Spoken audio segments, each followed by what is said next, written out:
This is Grand Plan Wireless, broadcasting soothing tunes for your audio canal and enriching content for your cerebral cortex around the chronometer until we achieve ascension. Fellow esteemed members of the Order of the Ascendant allocated to Golden Ridge, as foreseen, recent conflicts between the Protectorate and his chosen themselves have resulted in notable detrimental effects throughout this region, including but not limited to the loss of Fort Endurance, disabling of the tramicular, and a 17.9% reduction in effective sleep cycles per evening. Succumb to a sense of malaise that undermines cognitive function, take heart Investigator? from these additional, sharply contrasting data points. Our efforts deciphering the universal equation remain unabated. Extraction continues at Zeranium Manufactory 7. You're not going to be a problematic variable, are you?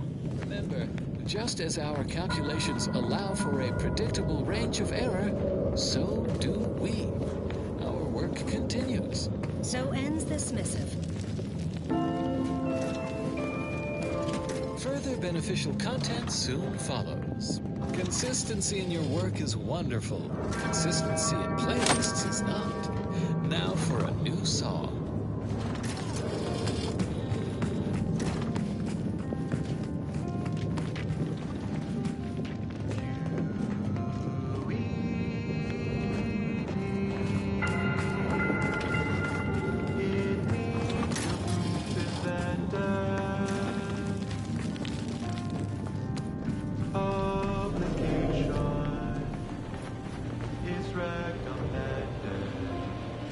Do so appreciate your help, dear.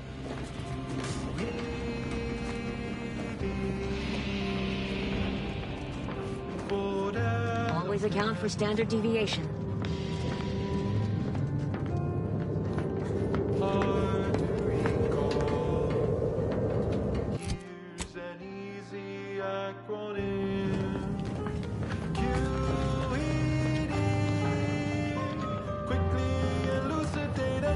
Circumstances proceed to Glad those nuts.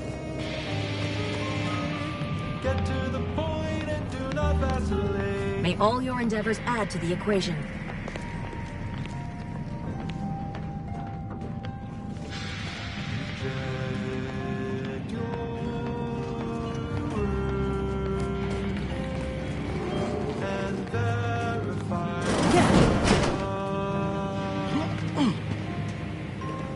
Sand in your room. Don't wait for later.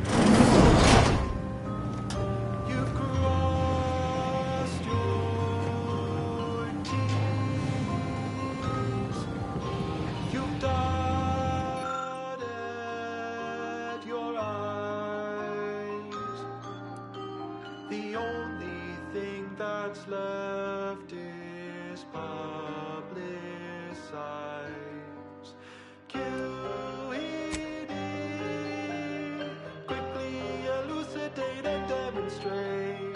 QED,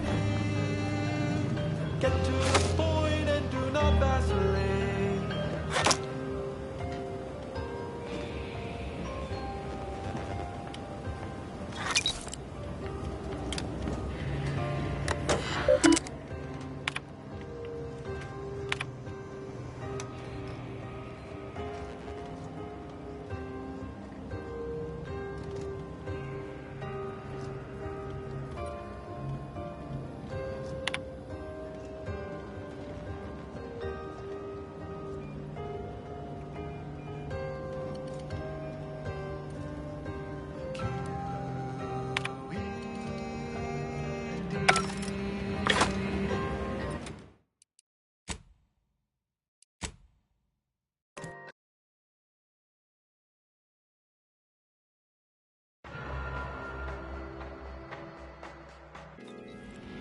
So go forth, neophytes, and as you study your lessons, stare at the nondescript walls Investigator? of the library, classroom, or dormitory facility, and exult in the knowledge that beige is the color of the universe.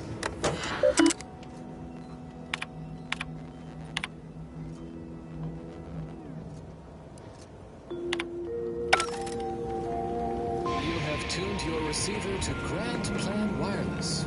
We verify and we amplify. Ascendant anti-morbidic soda. None of the calories with none of the flavor. From the Order of the Ascendant.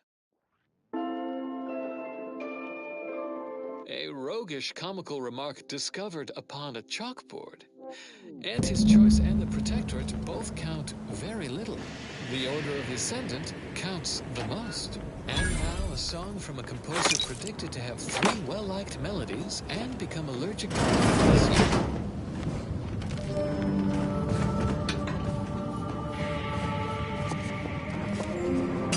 Patrol's back, I hear.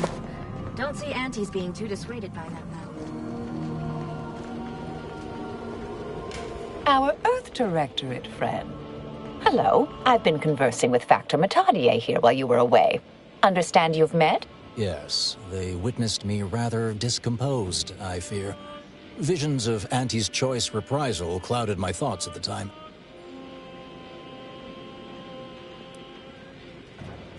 The Factor is less accusatory in his questioning than certain others, which I respect. Good manners cost nothing, I always say. Troops now guard the entrance above.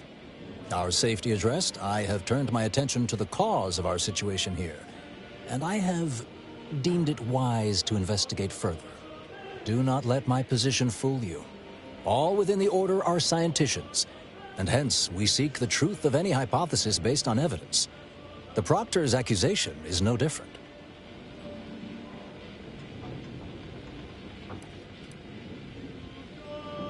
A recent security audit brought up several curious messages meant for an unknown party, sent from a terminal somewhere on the premises.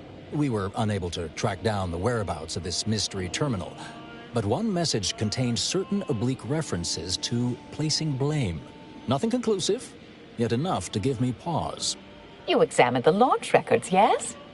Did you find anything, dear?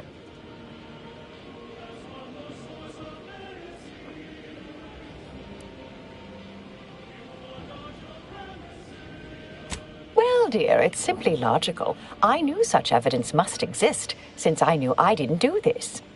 Ah, but listen to me. What do I know about this sort of thing? I know I've watched too many Aetherwave serials. Suppose they fuel my fervent imagination. But still, even the most junior scientician knows the best explanation is one requiring the fewest assumptions. Ergo, I set the correct coordinates. Someone overrode them.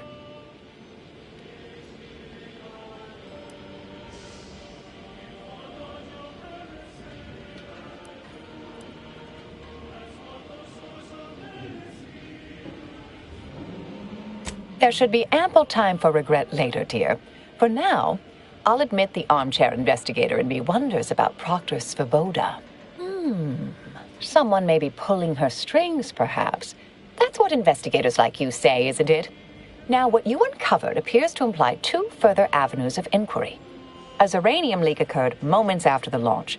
I imagine it may have been used as a diversion, allowing the culprit time to falsify the record. The overriding of the coordinates also deserves a look. Don't you think?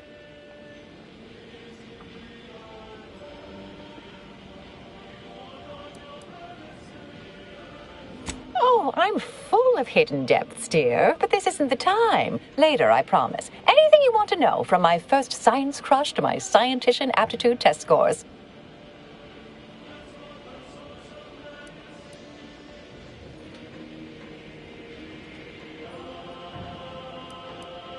Your affable displeasure is noted and appreciated.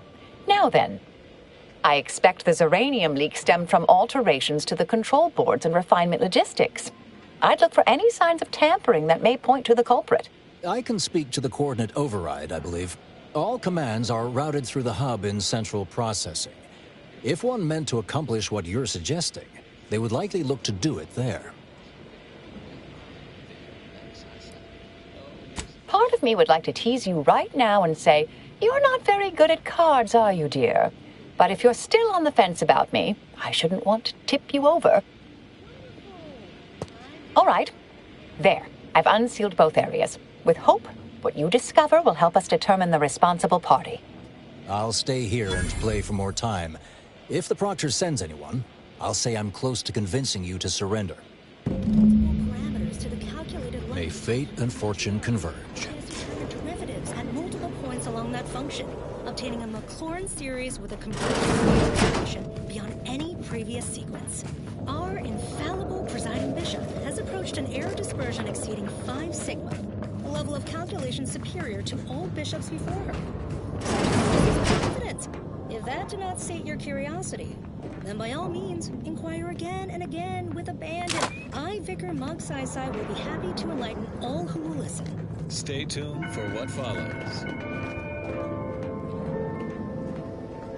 Avid followers of our predictive playlists are already aware of which song follows. Interested in receiving our weekly selection of mathematical clues?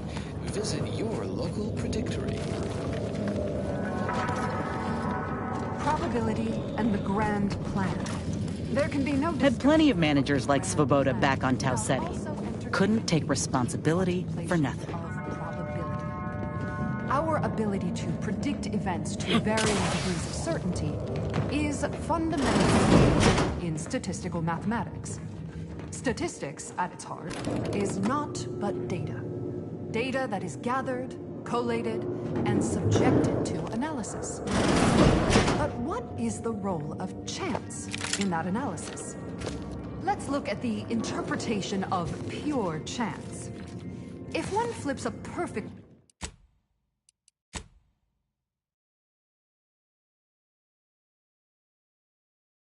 balanced coin, it will land on heads with a 1 in 2 chance, or tails with a 1 in 2 chance. But are there really 2 outcomes? Is there not one specific outcome we can determine? Let's get them over with! I'm seeing unfriendly source! No chance. Only outcome. Complete information yields perfect prediction. 100% known outcome. Now we come to one of the most difficult concepts in the order for initiates to grasp. If the result of the flip of a coin is known to be heads, is it necessary to flip the coin? Would it not be more efficient to simply go forward as if it had been flipped, and proceed with whatever action that flip was intended to choose?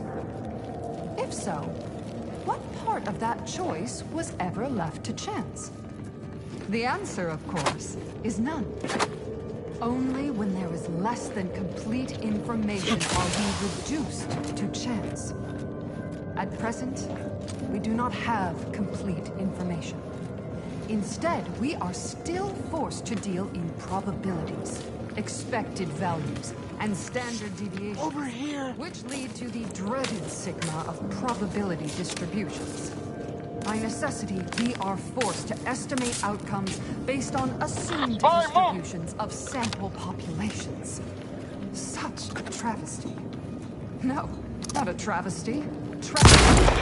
Horror. A horror the archive will help us avoid. Every bit of data collected, analyzed, and input by our archivists brings us closer to our goal. To the solving of the universal equation. Probability is not enough. Guesses are not enough. Incomplete information leads to inaccurate predictions, which lead to tragedies. We must not guess. We must know. Help us know. Contribute any and all data you can collect to our proud archivists. And you, too, can say you contributed to the archive.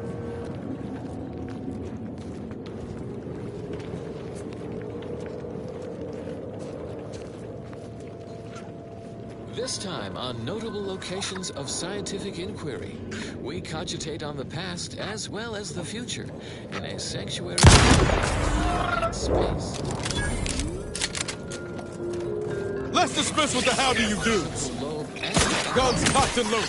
Just get the signal. Entire Arcadia system. Prepare to sense these sensations as we draw your feelings of awe to the Alexandra Monastery at Matriarch's Mercy. Hit him hard! Hit what in the where now? it slow, Commander. Out of sight and on the way. Let's get you healed. Someone call for a medic. He who ushered us to the stars comes complete with its own observatory, a feat of aesthetics only surpassed by its vast operational importance in respect to cosmological data collection and subsequent rumination.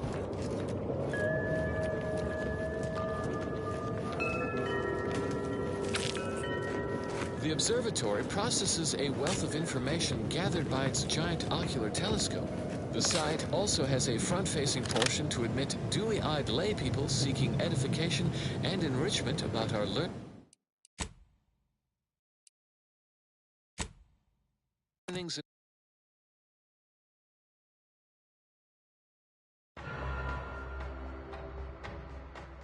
Balanced coin. It will land on heads with a 1 in 2 chance, or tails with a 1 in 2 chance. But are there really 2 outcomes? Is there not one specific outcome we can determine? Yes. With complete information, there can be no chance. Only outcome. Complete information. Let's dismiss with the how do you do. 100% accuracy. Known outcome. Now we come to the difficult concept in order to grasp. If the result of the flip of a coin is known to be heads, is it necessary to flip the coin? Would it not be over here to simply go forward as if it had been flipped and proceed with whatever action that flip was intended to choose?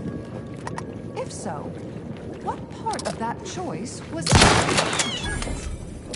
The answer, of course, is none. Only when there is less than complete information are we reduced to chance. At present, we do not have complete information. Instead, we are still forced to deal in probabilities, expected values, and standard deviations, which lead to the dreaded sigma of probability distributions.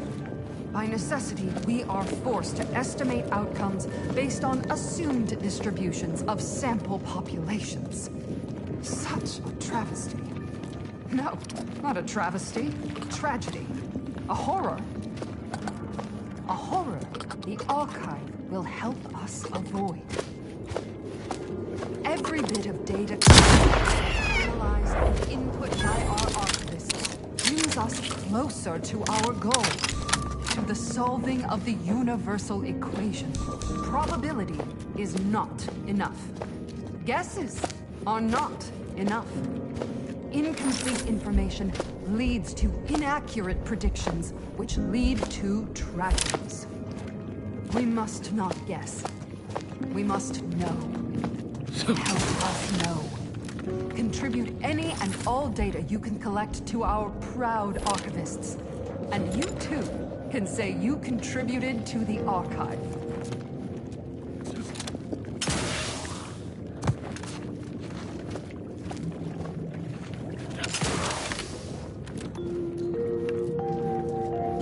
As determined, you're listening to Grand Plan News. For transpiring events, philosophical profundities, informed insight into the future, also music. Greetings, pupils! Your always relatable Vicar Mug Sai is here to subvert expectations with an installment of Ask a Vicar that I'm calling Ask a Vicar to Ask a Presiding Bishop. That's right. Presiding Bishop Ruth Bassar is in the studio to answer a listener query, which I will now pose. Why are we here? Presiding Bishop, take it away. 1.7 billion years ago, when... Beg your pardon, Presiding Bishop, but I believe this question is a little more specific. Why are we here in Arcadia? Ah, yes. Our presence in Arcadia is due to the friendship between the matriarch and our Got my left on an unfront.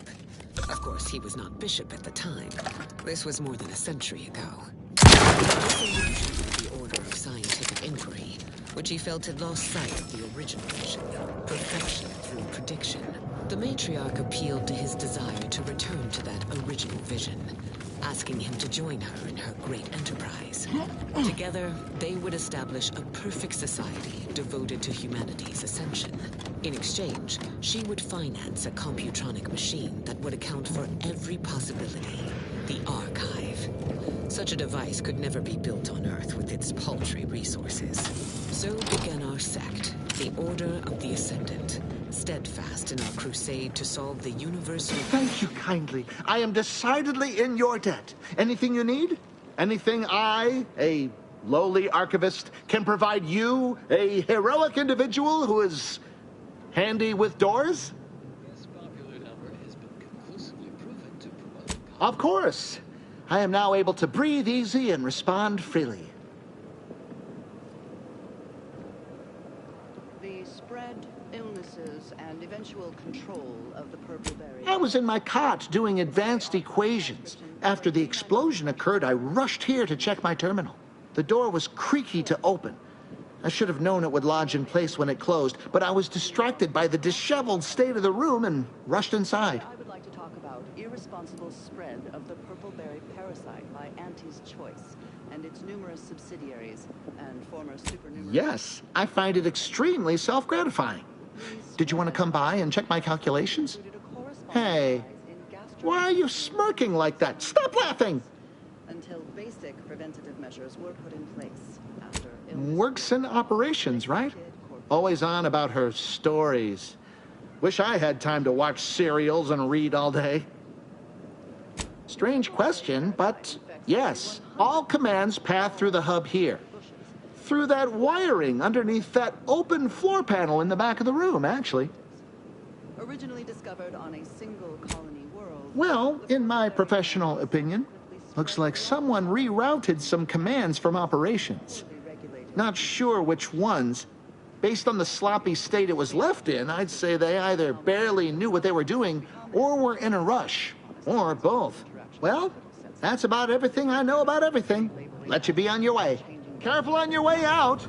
May all your endeavors elicit expected results. As Auntie's Choice going forward, even though that may offend some of my more literal-minded colleagues. But I digress.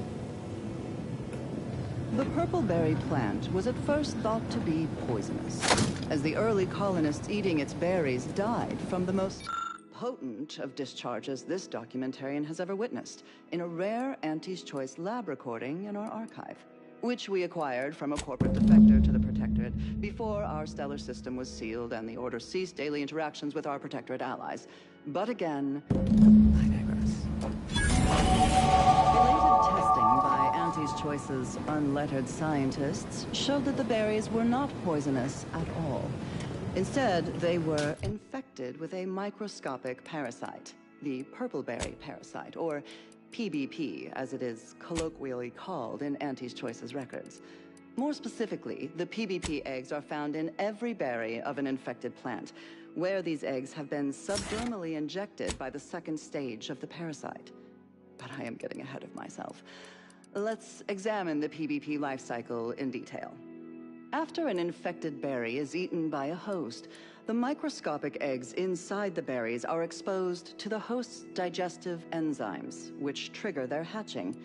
These parasites enter their second stage as spiky, worm-like creatures with outsized, pincer-like mandibles, which then proceed to feed on the host directly, ingesting tissue and blood along the entire intestinal tract. These worms are eventually expelled when they reach a size of approximately 2 centimeters in length, and they then seek out nearby purpleberry plants to lay their eggs in the ripening purpleberries. And I should add that the plants are well fertilized in this entire process. Also, as the expelled contents contain undigested purpleberry seeds, the distribution of the plants is increased, helping infected purpleberry plants to spread farther and grow better than uninfected ones.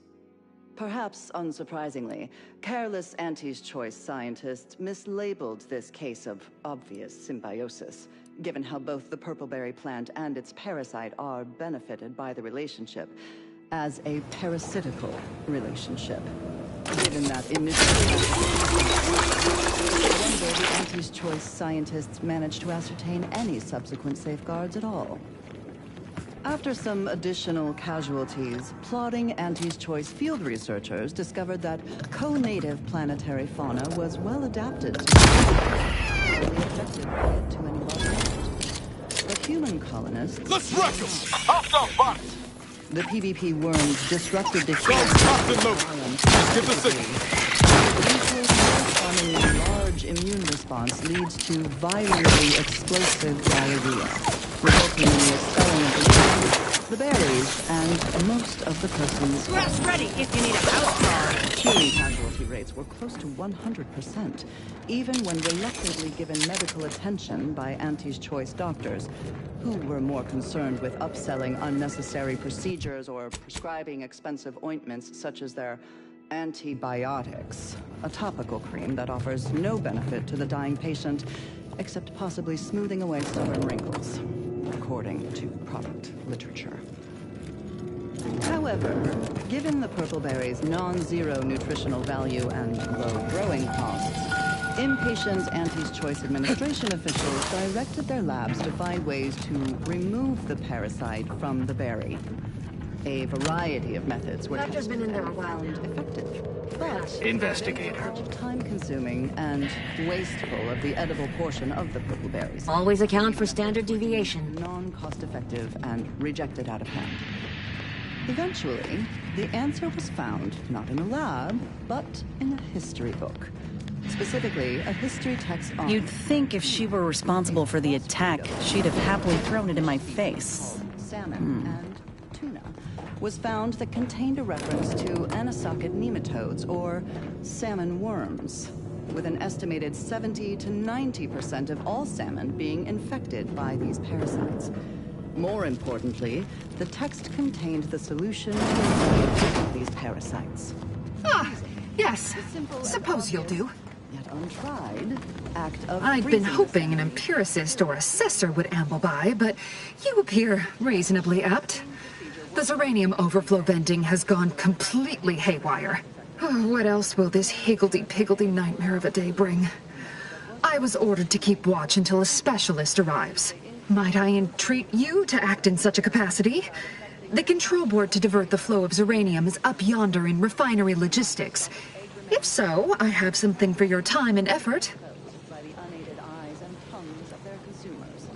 So Auntie's Choice administrators were sent with this inept solution. Well, as a fellow student of science, you'll be especially interested in what I have to offer. We developed a pharmaceutical primer that, technically it poisons you a little, but also heals you quite effectively.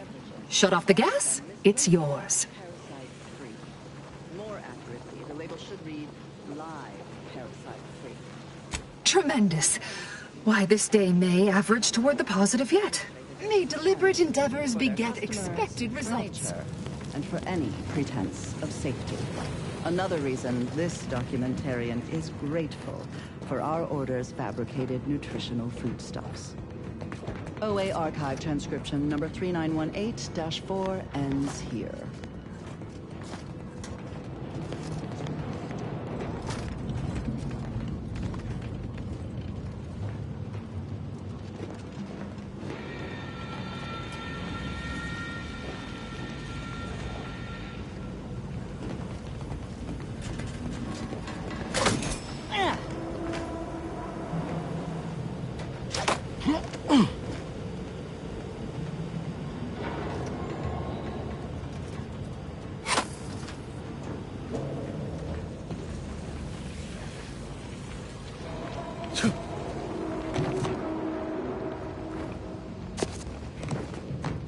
Yeah.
Broadcasting cognitive resonance across Arcadia, this is Grand Plan Wireless.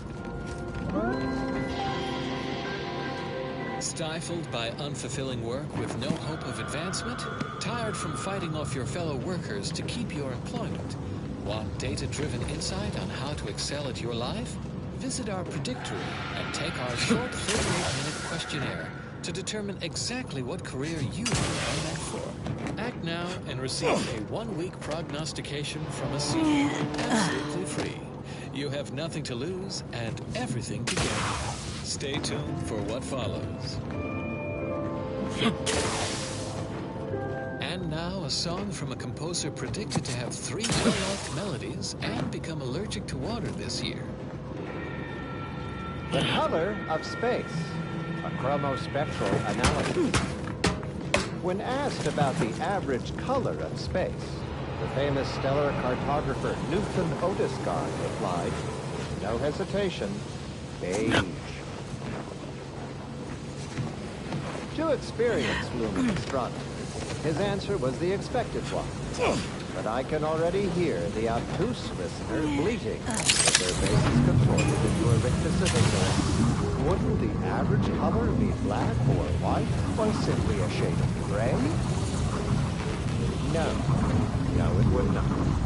The answer is rooted in the science of how hot objects absorb and emit light, which answers the ancillary mystery of why there are no green stars. To understand this, you must understand the basics of thermal divarication emission theory.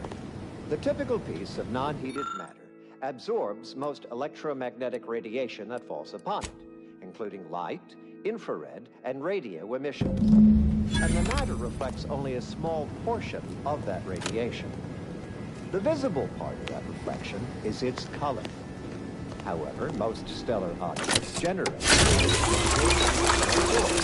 so they can be modeled as an idealized object, which is assumed to absorb 100% of all electromagnetic radiation and re-emit some based on its temperature and composition. Stellar composition determines what packets of light will be emitted, while stellar temperature determines the frequency of light and hence what portion of the spectrum that light is in. Low temperature emission is mostly infrared and not visible to us without proper instrumentation, which I need not describe here. As the stellar body's temperature increases, its emitted light shifts up into visible light, through red, into orange, then yellow, then white. Even rare blue stars exist. These are the hottest stars, emitting mostly blue and invisible ultraviolet light. So why are there no green stars, you wonder? I would think the listeners could easily draw this trivial conclusion for themselves. But if I must... You're back. I see my choice in you was... Uranium overflow venting has returned to a non-haywire state, and my internal levels of disquietude have lessened along with it. Naturally occurring stellar composition that emits solely packets of green light. With the leak abated, I am fully prepared to be peppered with queries. Interference, and no such evidence of any kind has ever been detected. Not much. Keeps to herself mostly, or that is entirely. Like all of us, she resided in the barracks 15 degrees to the northeast from here. You mean just after the attack occurred? I was in a state of anxiety at the time, and, well, I'm sure you're aware higher levels of cortisol can impede the encoding of memory.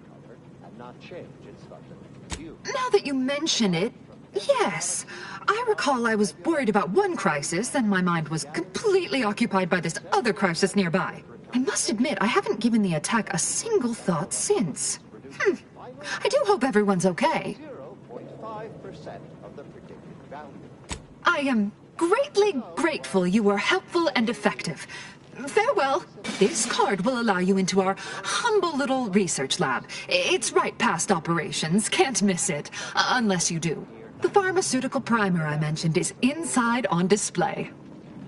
In more Yes, I have had my fill of stochastic uncertainty today. The addition of a variety of reds and some blues results in a more beige tone.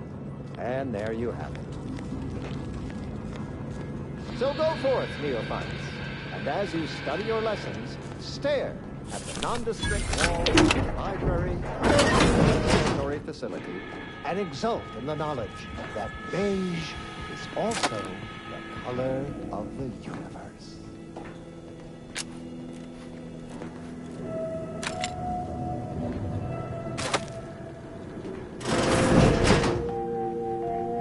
Next, the latest field data validating or repudiating our forecasts and relevant informational details for near-present and future calculations. A general reminder for the especially studious: monitor your step when traversing between academical appointments. Do not read and walk.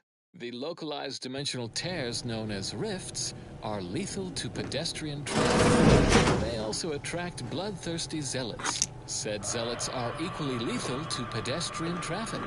If you must operate near or adjacent to said conspicuous dimensional disturbances, please take additional care. Eyes forward, noses out of academic journals. Now do carry on. And as always, anticipate and calculate. And now, additional data and/or music determined to facilitate cognition. Warning, the following song mentions some actions that are improper, something your fractions should never be.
May all your endeavors add to the equation.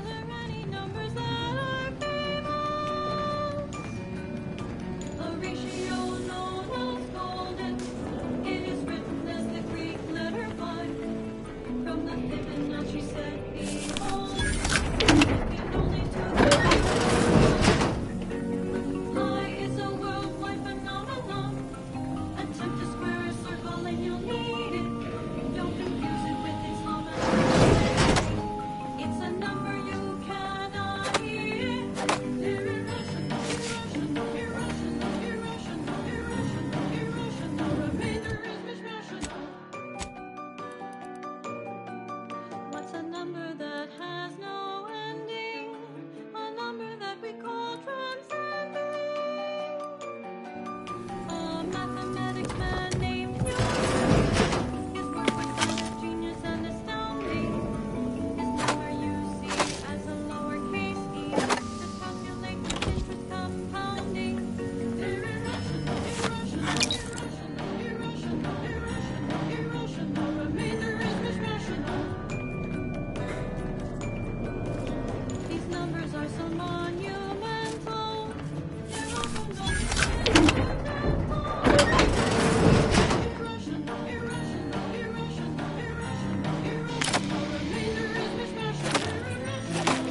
yet categorically religious statements regarding ethics research designed to increase energy, efficiency, creativity, and focus. Pinnacle Crabble-flavored tea. You didn't ask for this, but you will. From the Order of the Ascendant. Ever bear in mind, we are molecular machines, our bodies a tuft of atoms, our minds a result of chemical reactions, our lives predestined along paths clear only in retrospect. Avid followers of our predictive playlists are already aware of which song follows. Interested in receiving our weekly selection of mathematical clues? Visit your local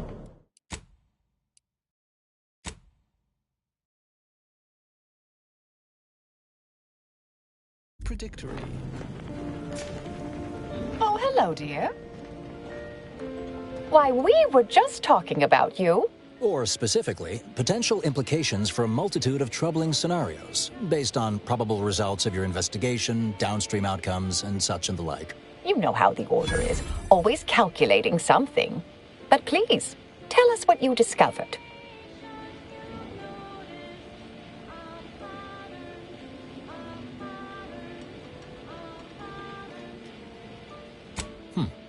That you found evidence that the coordinates were rerouted is definitely something.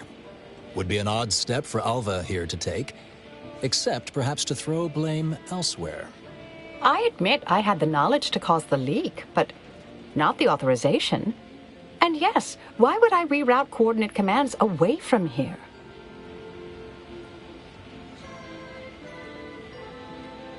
I'm sufficiently certain our proctor is conspiring with an outside party. So I'm coming out now. She's going to tell me who she's working with. Then I'm going to kill her. Wait a minute. You're going to what? Our investigation, it's unfinished. And you're an initiate. What are you talking about?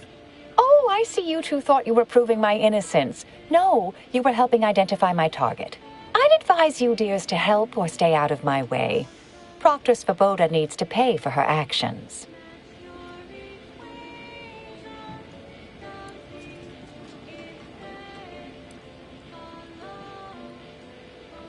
Yes, I concur. That may be the only part of this that seems certain. You are far more capable than some back-manufactory button pusher. Who are you, really? I am a dedicated agent of the Order, but no, dear. My name is not Miriam Alva. I am Marisol Delgado, formerly of the Department of Preemptive Causal Redirection. That group was just a story to scare novice scienticians. Next, you're going to be telling me you're... Wait. It is you, isn't it? The one they called the Endpoint.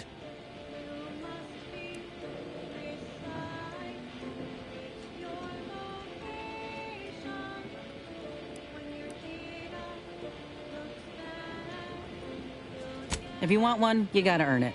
Start rescuing sprats out of trees. Or maybe finish the important conversations you start.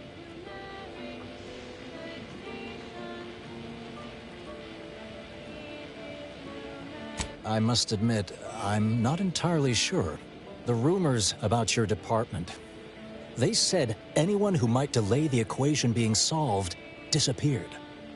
If there are any hints of truth to that, I find it severely at odds with Order tenets for balancing efficiency with humanity.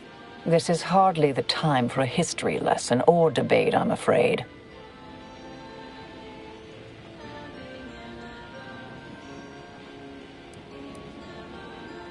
I arrived decades ago to lie low after a difficult assignment. More than that, I have nothing to speak on at present. That you are who you are, and are standing right, and have been here for years. It's all much to digest. I suspect your methods are not my own, nor the Order's, as I know it. And I fear your intentions for Proctor Svoboda.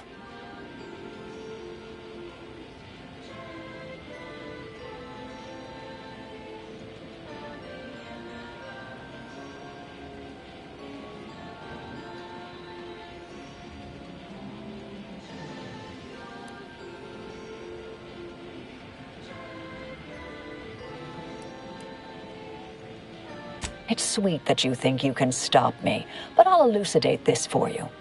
At this point, you'll either need to trust me or back that worm Svoboda. That ridiculous little functionary upended my existence. For 20 years, I was Alva. It wasn't a good life I had here, but it was quiet. It was mine. It wasn't hers to take. This would mean standing against a member of the Order. A mid-ranking one, at that.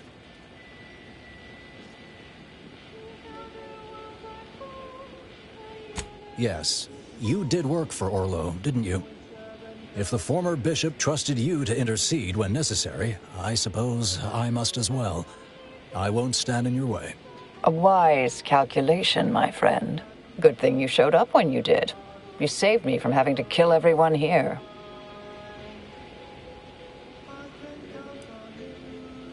Not that I was relishing the idea, but you provided other options. Svoboda has much to answer for. Let's go see that she does. What's this? What are you doing here? Come to surrender, I take it? After decades keeping this identity, your inexpert blundering has rendered it obsolete. I am Marisol Delgado, former head intercessor of the Order. This would be an ideal time to confess everything. Before you die. You can't possibly be party to all this. Not with her vast misdeeds so readily apparent. Our investigator has definitively determined my innocence following a thorough investigation.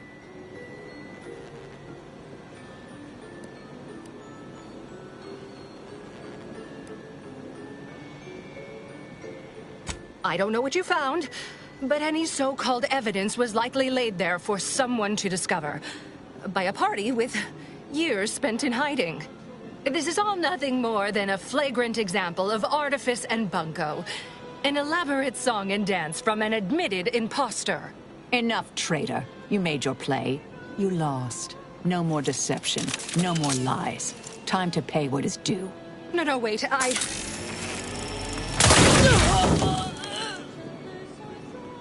Thus concludes a thoroughly distasteful business.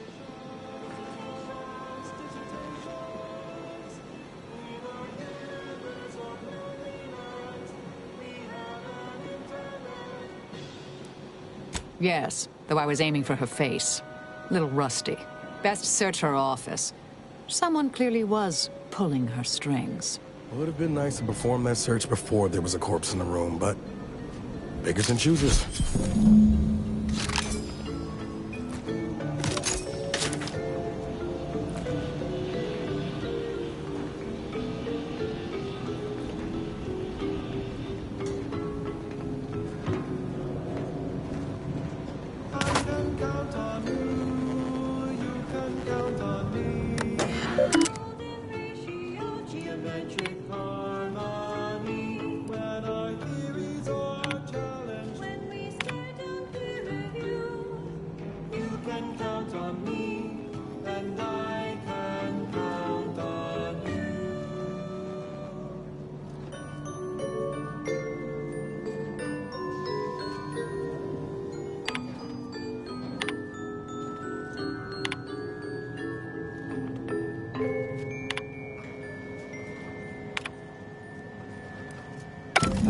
Unseal the effluvium repository. That's traditionally off limits. Ideal spot to hide something. We should take a look. Before we amplify. Make your desired outcome be a probabilistic certainty with pinnacle vegetable expulsions. You enjoyed our casts. Now try our expulsions from the Order of the Ascendant. Never forget, we will unlock humanity's true potential. In due course, in due time, each fulfilling our prescribed role within the grand plan. The following song has been determined to facilitate abstract thinking and constructive rumination.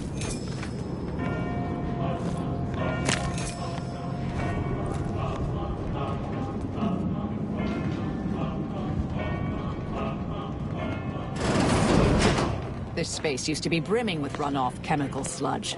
It's been renovated, I see. Another terminal. Go ahead. You should have the honors.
Proctor's efforts appear part of a larger scheme.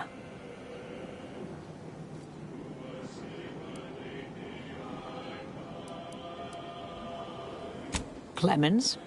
The archivist? Ah, that follows, I suppose. Still more that I missed.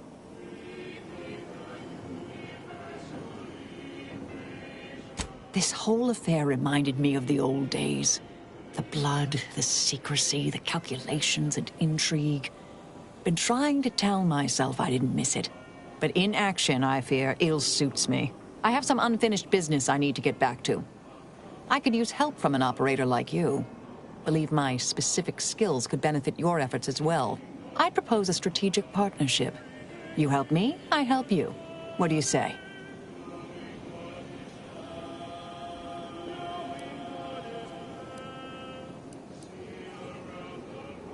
Good, good.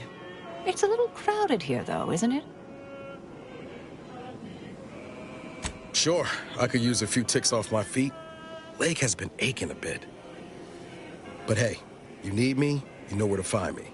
And don't let that one stray outside your peripherals, if you take my meaning. Excellent. Well then, I am quite ready to leave this place.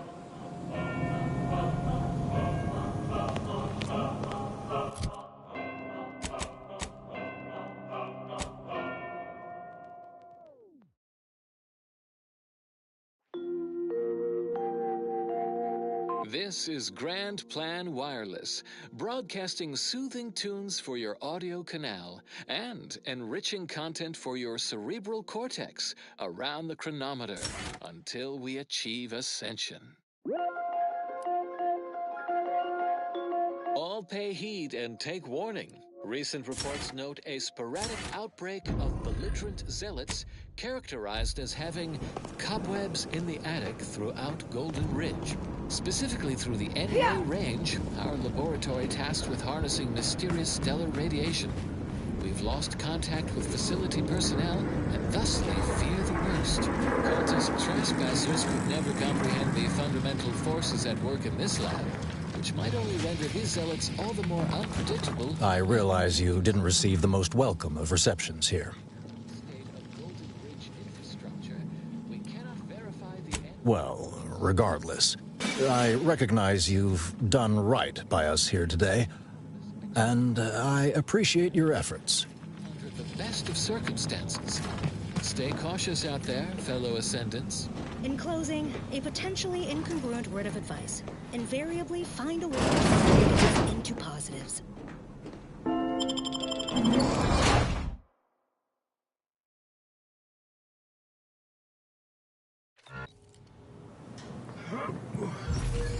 Continuing as predetermined.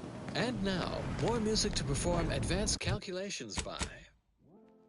Generating primes, techniques, and uses. Good day and welcome again to Advanced Abstract Algebraics, Section 4, Session 43. Please continue to enjoy the background music, which I have selected today based on its arithmetic-based harmonic progressions. My name is Edmund Vandersmythe, and I am the Senior Tenured Laureate of the Tertiary Adjunct School of Numismatics for the Order of the Ascendant. Today's lecture will focus on the generation of prime numbers, techniques, and uses thereof. I know. Prime numbers.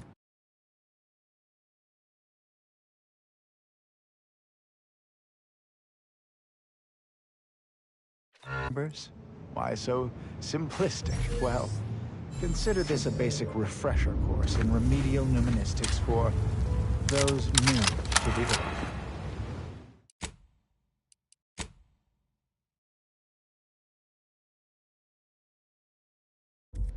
I will start by explaining what a prime number is, despite the fact that you should have learned that definition decades ago, while still in diapers. But no matter. Tell me, Marisol, what do mathematicians need assassins for anyhow? Your first error is assuming that the Order are simply mathematicians. A common misconception, particularly among laypersons. It takes an assortment to run an academic sect. I see. So the Order plays politics, same as anyone else. Dear, everything is political. Power dynamics among groups, control of resources. I ensure such social constructs don't obstruct our solving of the universal equation. Almost ascendant, you could say, but not redundant. Side note, I am frequently asked, why isn't 1 a prime number since nothing can divide it other than itself? And the answer is simple, you silly lay person.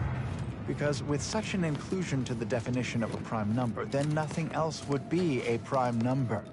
And then what good are prime numbers?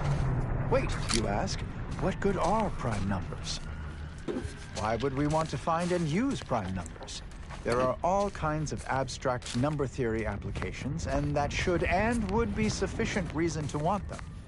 But there are also, how should I say, practical applications, such as maintaining the security of bit cartridges. In fact, our archive uses primes for that reason and many more. The archive incorporates prime numbers for storage and retrieval on its ultra-efficient system of data bricks, as well as using prime numbers in the process of checking its memory stores for corruption. The climate here is a mite more agreeable than Cloister. But if One good thing about being assigned to the Mantisaurs here. There are several open questions in the area of prime number study. One such question is this. I wonder which local member flora of the and set fauna N2 this decides new brood to of a sum of Mantisaurs 2 will primes? It seems to be so. But no one has ever proven this conjecture. Similarly, are there an infinite number of prime pairs that differ by only 2 in their value? Whichever kindly don't interrupt me. Training Mantisaurs is enough of a headache without answering a stranger's. That's no. Halt. Senior. Attack 2. The tertiary Attack School of 2. The Order of the Ascendant. Such a lofty, and dare I say, elegant goal. Good disquisitions to you all, and good day.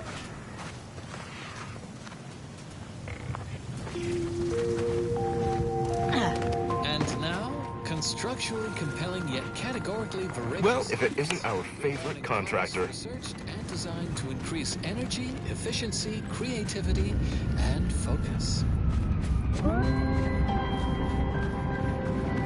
Healthy food can be grown in soil, but even healthier food can be grown in a laboratory. 100% Fab-Rich. Our Fab-Rich packaging is as airtight as any proved by the charismatic mathematician. From the Order of the Ascendant.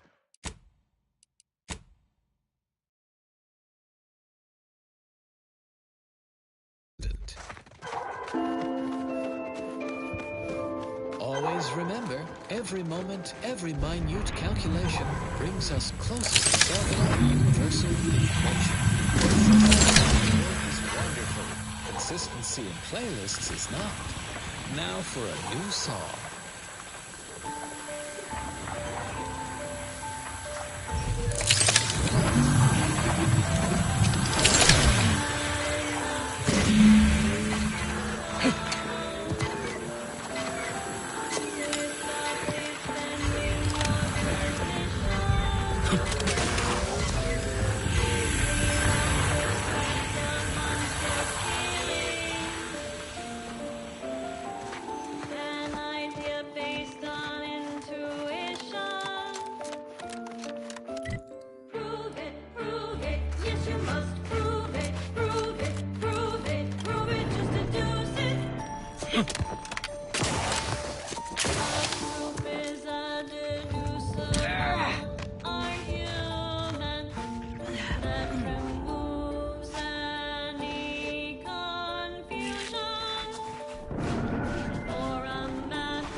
lost, stranger?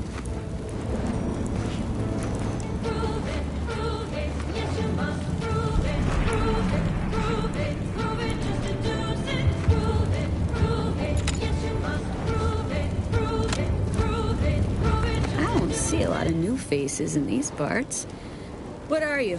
Order? Protectorate? Anti?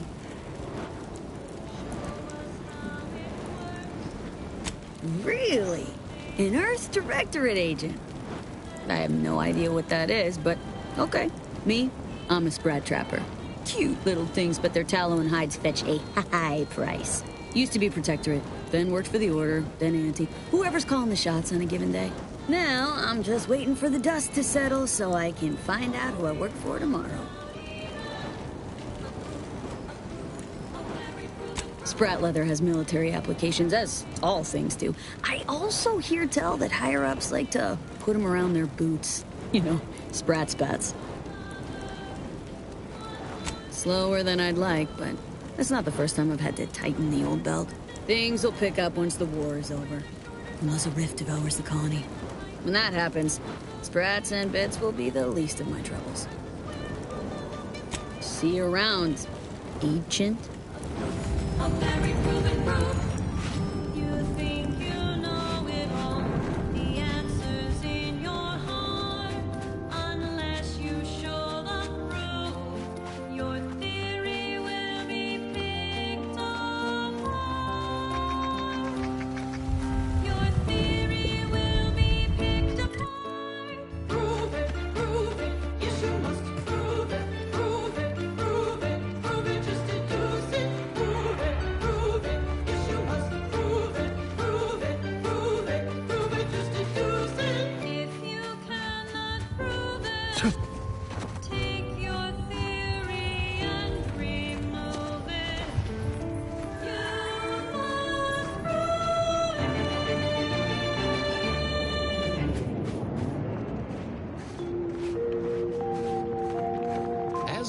Have a profitable day.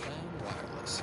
For transpiring events, philosophical profundities, informed insight into the future, also music.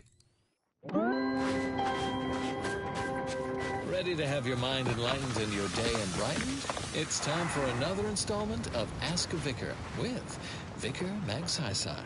Oh, here's a question from a new pupil, freshly converted from Auntie's Choice. Did Presiding Bishop Ruth Cassell know the matriarch personally? Wonderful! I do enjoy educating the uneducated. The succinct answer is no. I'm of two minds about the attack on Opportunity. It's a boon that it weren't sanctioned, in a way. Gives us a path to deal with your order peacefully. On the other hand, good folk died just because of one selfish person's aims. But at least we got you to thank for the truth. No need to thank me, dear. Modest, huh? It took guts doing what you did. You could have died, and still you gave us justice. I'll admit that was never my intention. Proctor was my target, and I simply embraced the risks. If the launch had been sanctioned, we would not even be speaking of this. No, guess not. Again, with abandon, I, Vicar Magsai, will be happy to enlighten all who will listen. If you're feeling anxious about what's next, just wait. Things to come have a way of constantly happening. The future is colliding with the present every moment. This popular number has been conclusively proven to promote cognitive function. We were one.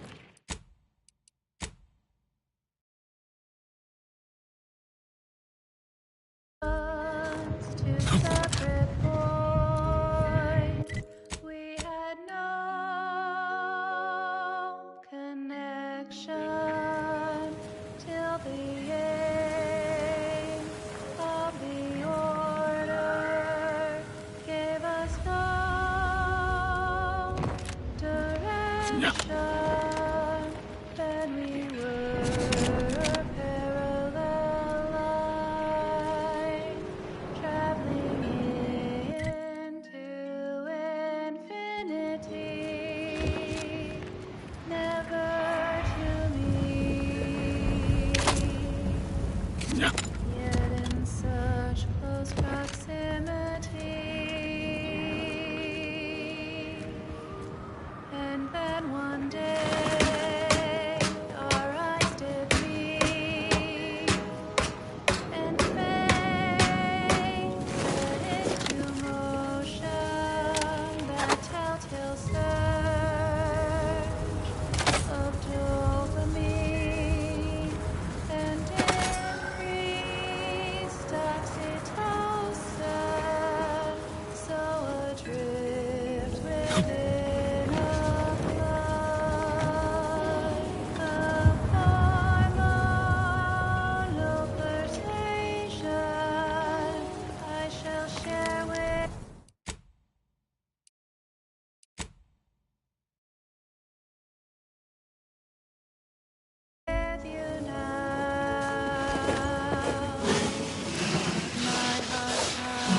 minus 1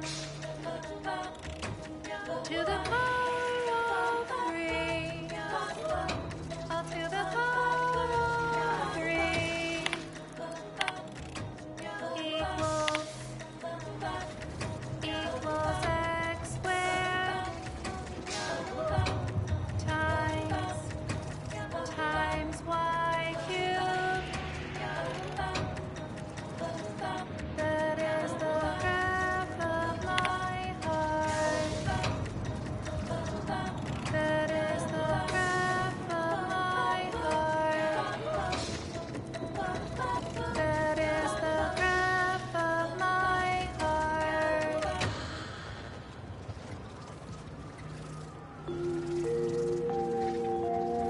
You are listening to Grand Plan Wireless, Arcadia's voice of reason.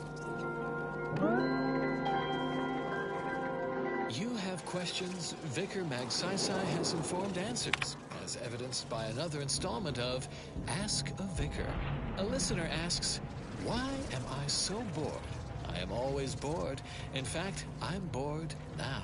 An honest question begging for an honest answer. Numerous studies have shown that boredom is inversely proportional to intelligence. Normally, I would suggest a variety of mathematical puzzles and problems to increase your profundication, but I don't see that as the best solution in your case. Instead... Oh, yes, that's a milestone worth noting. Now I've seen everything. Honestly, Bradford, I've no notion of how to cool your conniption. Corporate says I'm in charge, so I'm in charge. You're in charge? But you're in charge? Don't you mean the executive is in charge? Of course that's what I meant. Whether I say me, he, or we, it's all the same. It's all the same pile of gum. That tone is not how you get approval for your little tests, designer. Next time, you might want to try and tame your woolly courage with a little mock apple.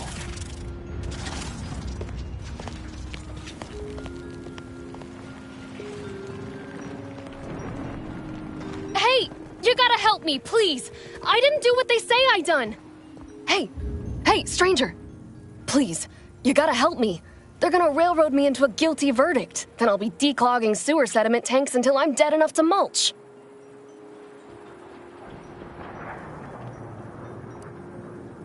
They're saying I murdered an officer, but they don't care what I've got to say about it. They just want me locked in here until they pen me in the sewers. And now a song from a composer predicted to have 3 well-liked melodies and become allergic to water this year. I got a bunch to say. First, I say I'm no murderer. Second, I say there was no reason to do it. Third, I'd say that I actually like Chief Cuddy. I mean him no harm. He'd get you extra shifts if you asked, and only ding your pay if you really screwed up. And sometimes, if you really had to go, he'd even cover your bog breaks, pro bono. I'd never have hurt the chief, even if you offered to pay me to do it.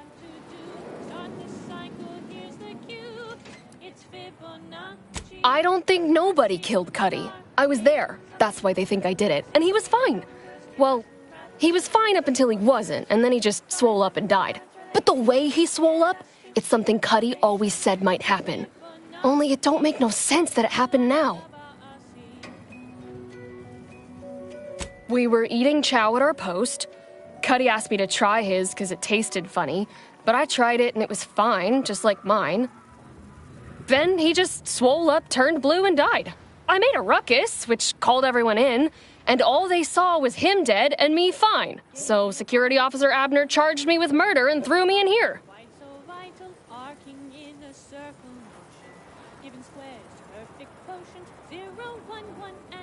It was exactly what Cuddy said would happen if he ate Crabble. He was deathly allergic to Crabble. But we ate Sisty Stew, fresh from the can. And ain't no Crabble in Sisty Stew.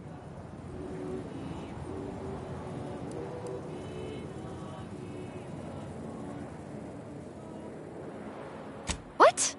No, he just had an allergy and knew what would happen if he ate Crabble.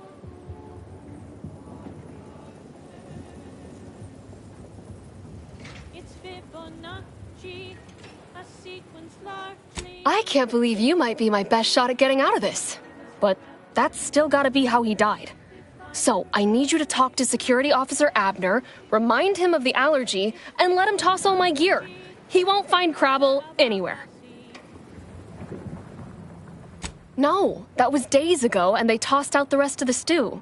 So I don't even know if the docs will still be able to tell it was allergies that did in Cuddy. He will. He has to. It's the truth. I didn't murder nobody. Please, make him understand.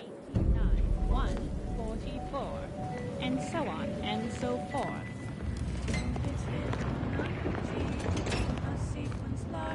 Yeah!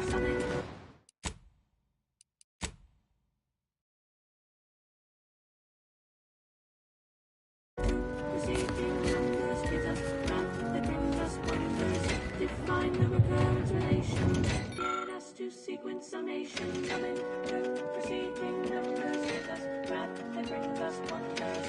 Define the recurrence relation. Get us to sequence summation. It's Fibonacci from Liber Abasi.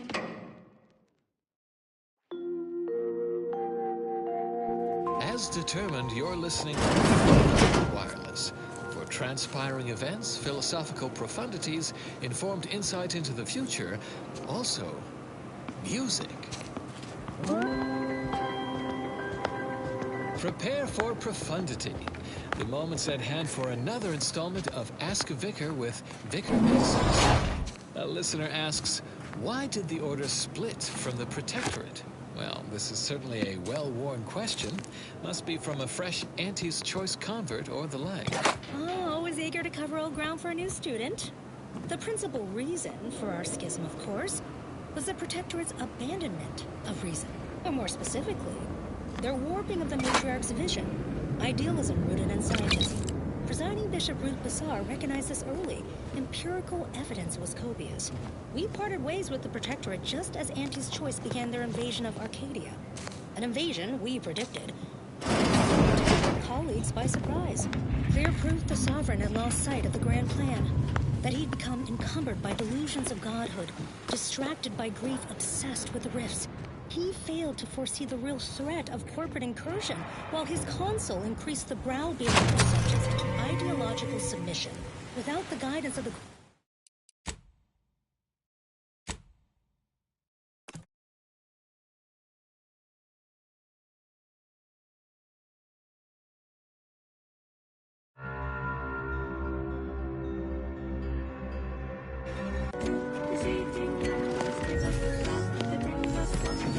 Define the recurrence relation. Get us to sequence summation.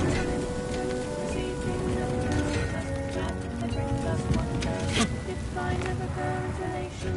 Get us to sequence summation. It's Fibonacci from Liber Abasi.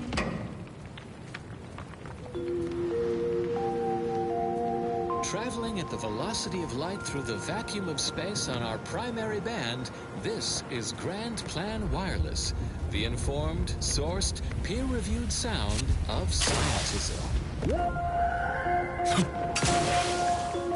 Though our current cordiality with Auntie's Choice continues to hold, remain certain that every department stands united and ready should conflict recommence. Why, simply recall the precision of our air defenses against low-flying craft, augmented by our Sears technology combined with the deft skills of our exemplars. This key partnership not only forced our... Hey, damage-prone daredevil! You're getting battered and bruised, brutally battling Auntie's enemies. So we're honoring your sacrifice. Welcome to Bonnie's Barely Above Board Battlefield Bazaar, brought to you by Auntie's Choice. We know consumers are highly discerning in how they spend their bits in an active war zone, and I really appreciate you dodging literal bullets to bring me your business. And to show my gratitude, I'm offering you and only you a one-of-a-kind, once-in-a-lifetime, exclusively discounted rate of 4/5 of Auntie's standard profiteering rate. Interested in receiving our weekly selection of mathematical clues? Only so long as you tell nobody of this amazing offer. If everybody got that deep a discount, I'd go out of business for sure. So what will you be buying today? Entertaining a deep contemplation of probability. Our ability to predict events to varying degrees of certainty is fundamentally rooted in statistical mathematics. Statistics, at its heart, is naught but data. Data that is gathered, collated, and subjected to analysis. But what is the role of chance in that analysis? Let's look at the interpretation of pure chance. If one flips a perfectly balanced coin, it will land on heads with a 1 in 2 chance, or tails with a 1 in 2 chance. But are there really 2 outcomes? Is there not one specific outcome we can determine? Yes. With complete information, there can be no chance, only outcome. Complete information yields perfect predictions, 100% accuracy, known outcomes. Now we come to one of the most difficult concepts in the Order for initiates to grasp. If the result of the flip of a coin is known to be heads, is it necessary to flip the coin? Would it not be more efficient to simply go forward as if it had been flipped, and proceed with whatever action that flip was intended to choose? If so, what part of that choice is left to chance? The answer is none. Only when there is less than complete information are we reduced to chance. At present, we do not have complete information. Instead, we are still forced to deal in probabilities, expected values, and standard deviations, which lead to the dreaded sigma of probability distributions. By necessity, we are forced to estimate outcomes based on assumed distributions of sample populations. Such a travesty.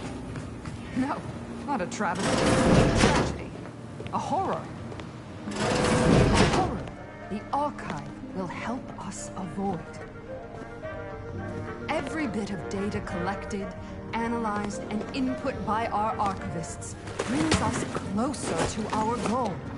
To the solving of the universal equation. Probability is not enough. Guesses are not enough. Incomplete information leads to inaccurate predictions. Well, hello there, consumer. If you haven't yet, you should be sure to avail yourself of our retail opportunities downstairs. You here for the view? Contribute any and all data you can collect to our proud archivists. And you too can say you... Of course. I've seen about every meter of this rock by one means or another. So if you're looking to bargain, I'm sure I've got info for you. Say 250 bits per location. It landed over by some particularly aggressive creepy crawlies. I'll mark it for you. This batch is over near some kind of zealots or cultists or something. Find them, you'll find the coils. The last is a pretty little place I like to call the Crystal Overlook. Can't miss them. Checking that the cables I patched are staying together. When that big old gun downstairs was working, it rattled the wiring in the walls, so sometimes the lines short out.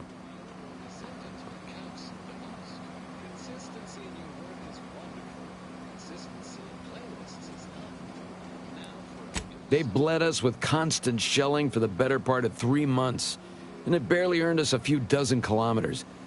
Truth be told, I never thought we'd make it. Those sovereign sanctions can reach all the way across Golden Ridge. They rain shells the size of crabbles on us day and night. They made the invasion stall about 5 kilometers away and would have ground us to dust if the cannons hadn't stopped and the Protectorate retreated. Like someone up here flipped a switch. 1 second our lives were pain and fear and death, and the next all was quiet. No more shelling, no more shooting. At first we thought it was a trap, that they'd start shelling again as soon as we popped our heads up. But there was nothing. We basically walked the rest of the way here. We didn't find out why until we got here and learned the Protectorate wasn't. The Protectorate hightailed it. They decided that if the Order was going to splinter off on its own, then it could fuel its own army and fight its own battles. Those Protectorate bootlicks took everything not nailed down. leaving the Order to try and figure out how to wage war with no gear and almost no know-how. It took them weeks to rally, and by then we owned most of Golden Ridge. If Auntie'd only send a few thousand more troops, we'd shove them completely off this rock.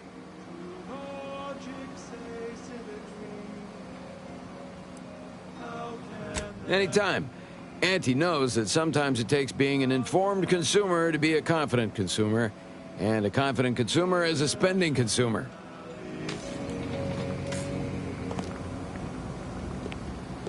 One thing that you must profess: irrationality is a part of our progress. How can that be? How can that be? Using art, a number without end, evokes a result, correct in the dividend.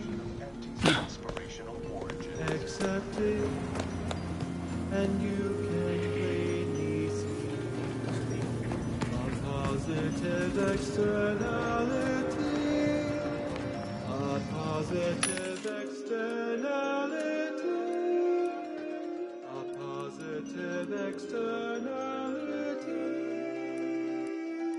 One thing you can plainly see, accept it in this infinity. Can it be a positive externality?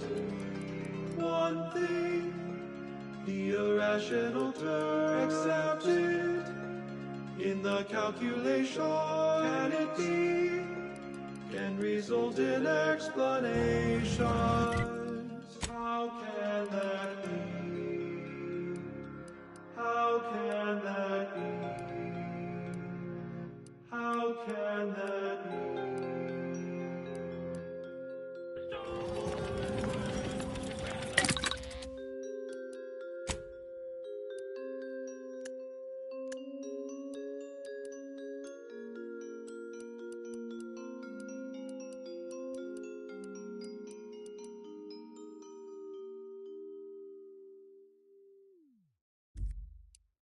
We hope you enjoyed that melody, while contemporaneously wishing you did not find its tempo, chord progression, form, and/or meter overly distracting. The following song has been determined to facilitate abstract thinking and constructive rumination.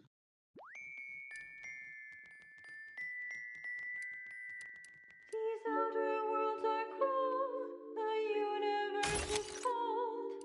2.7 Kelvin, if truth be told. Scientism is a lonely field, we research double-blind. The very fact we found each other boggles the undisciplined mind.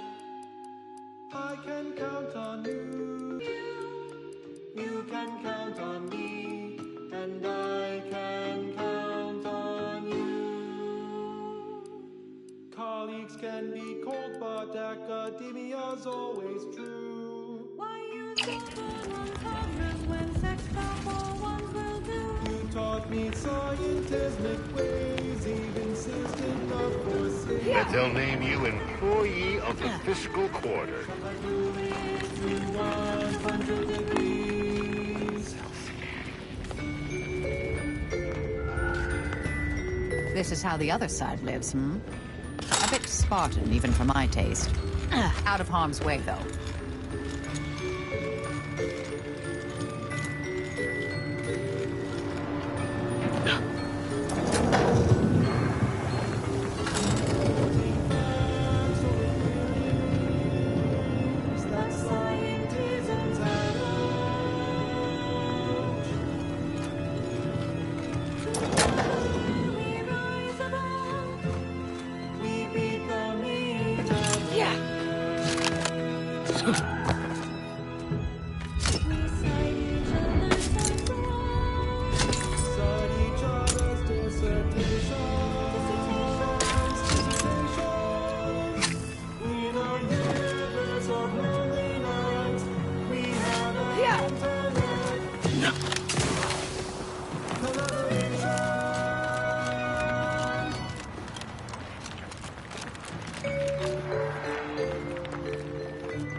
Can't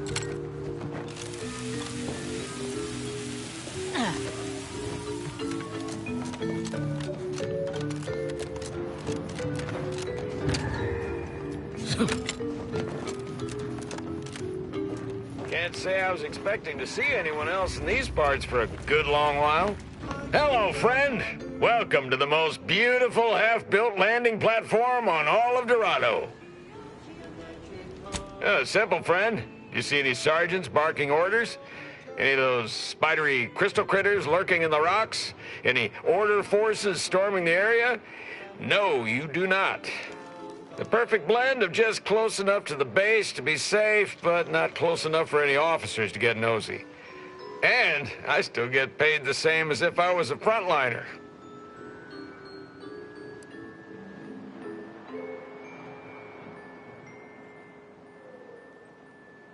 You've got me there.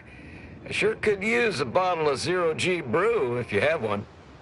Residents across Arcadia, this is Grand Plan Wireless. A few bits and my gratitude. Oh, well, not likely to die of thirst before my there's the real beauty of it. They won't. The Order's anti-air guns are a damn sight better than we expected. There's no reason to finish the landing pad on account of nothing can land. Command won't go back to building it until the war is won. Then I'm in no danger of being shot anyways. Maybe I'll even get a promotion for doing such a good job keeping this place safe.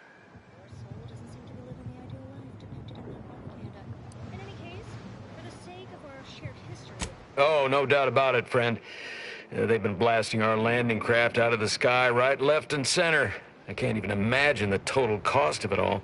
But as long as my bits keep rolling in, why should I care? Someone else is getting demoted for that, not me.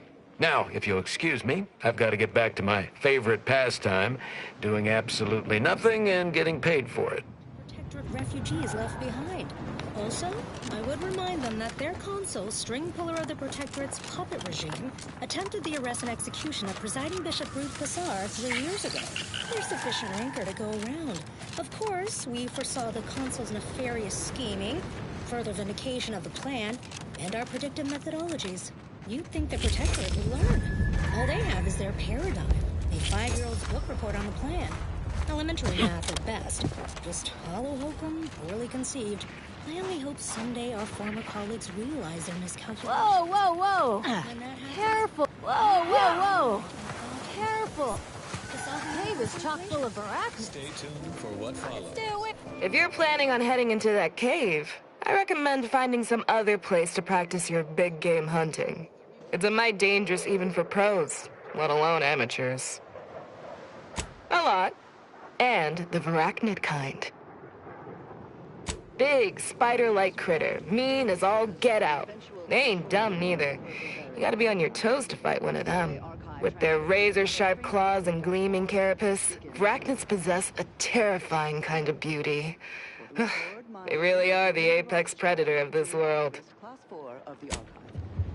Today, I would like to talk about irresponsible spread of the purple-berry parasite by Auntie's Choice and its numerous subsidiaries and former supernumerary, although that's a different lecture.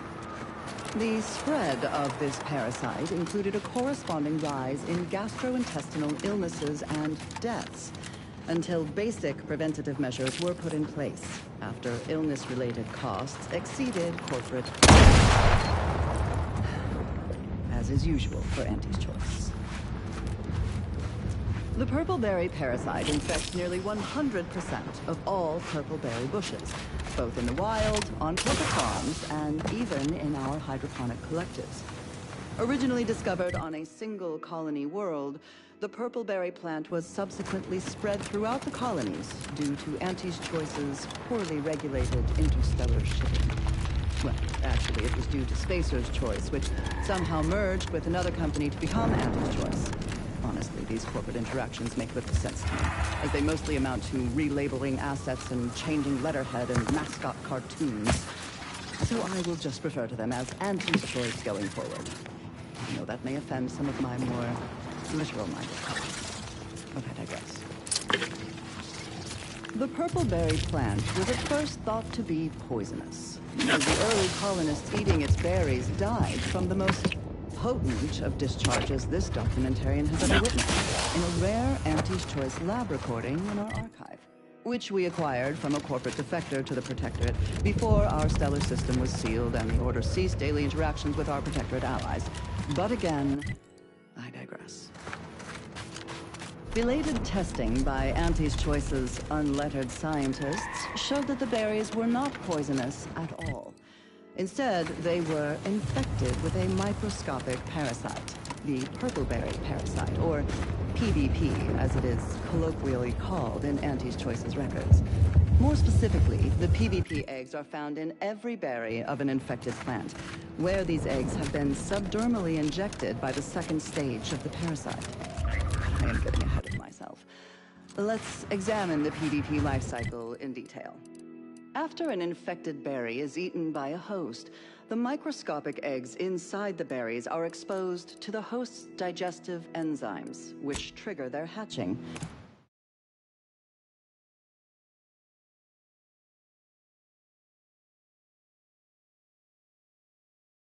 These parasites enter their second stage as spiky, worm-like creatures with outsized, pincer-like mandibles, which then proceed to feed on the host directly, ingesting tissue and blood along the entire intestinal tract. These worms are eventually expelled when they reach a size of approximately 2 centimeters in length, and they then seek out nearby purpleberry plants to lay their eggs in the ripening purpleberries. And I should add that the plants are well fertilized in this entire process. Also, as the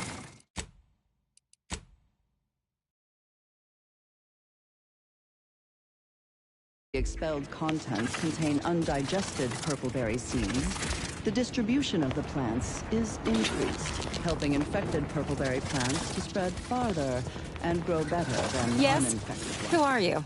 And why are you attempting to steal my utterly invaluable attention? Choice scientists mislabeled this case of obvious symbiosis, given how both Wonderful! I was hoping someone would bring some sense into this madness. You should go talk to Trooper Wentworth. I'll let him speak for himself before I start speaking for him. It's a wonder the Auntie's Choice scientists Murder? Oh, right. One of the enlisted killed their superior, or something. She's in that cage over there, and Security Officer Abner is in charge of the investigation. Sure, fine. Were I you, I'd do my best not to get eaten as I was bumbling through areas I'm not meant to be in. You are listening to Grand Plan Wireless. Yes, I hope you're not here to apply for employment. I'm already overwhelmed by the sheer volume of peons I'm forced to oversee. And if you're here as a spy, know that the temporary ceasefire is on tenuous footing. So if you stay, it's likely just a matter of time before I'll be stringing you up.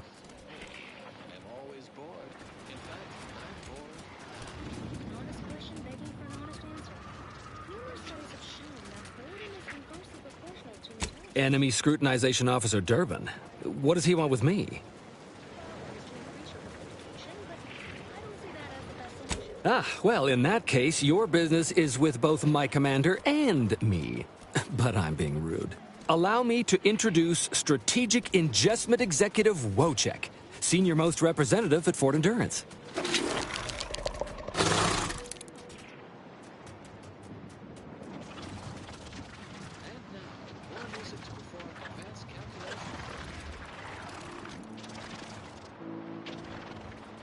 Now you're starting to sound like some of the wagabouts I've got under my command. Why would I be anything but serious? Executive Wojciech has been part of this unit since he was just a pupa. As he grew, he's shown exceptional bravery, stoic stalwartness, and strong leadership. It's earned him promotion after promotion, until our last battle against the Order deprived us of our former chief executive and left him as the senior-most trooper. Okay. The executive welcomes you, but would like to know why Scrutinization Officer Durbin sent you here.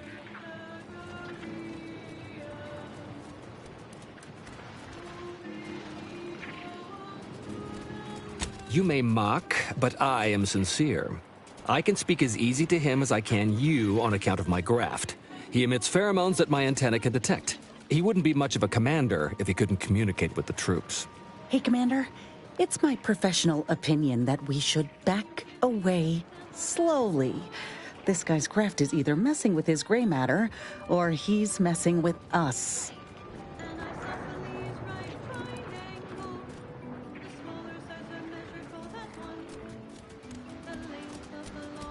What? It can't... It's not a mentalist.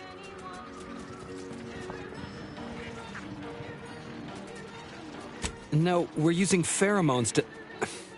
It's like we can smell what each other is saying.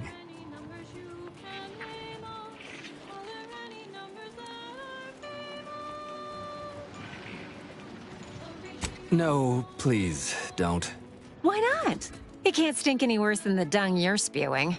Designer Bradford, you've been warned about disrespecting the chain of command. And you've been reminded, repeatedly, that I'm not under your chain of command. I'm technically under the Mantisaur, but that's got nothing to do with you. I just wanted to make it clear to our newcomer that you are full of shit. You've always been full of shit, and you will always be full of shit. So you're best ignored entirely. That is quite enough, Designer.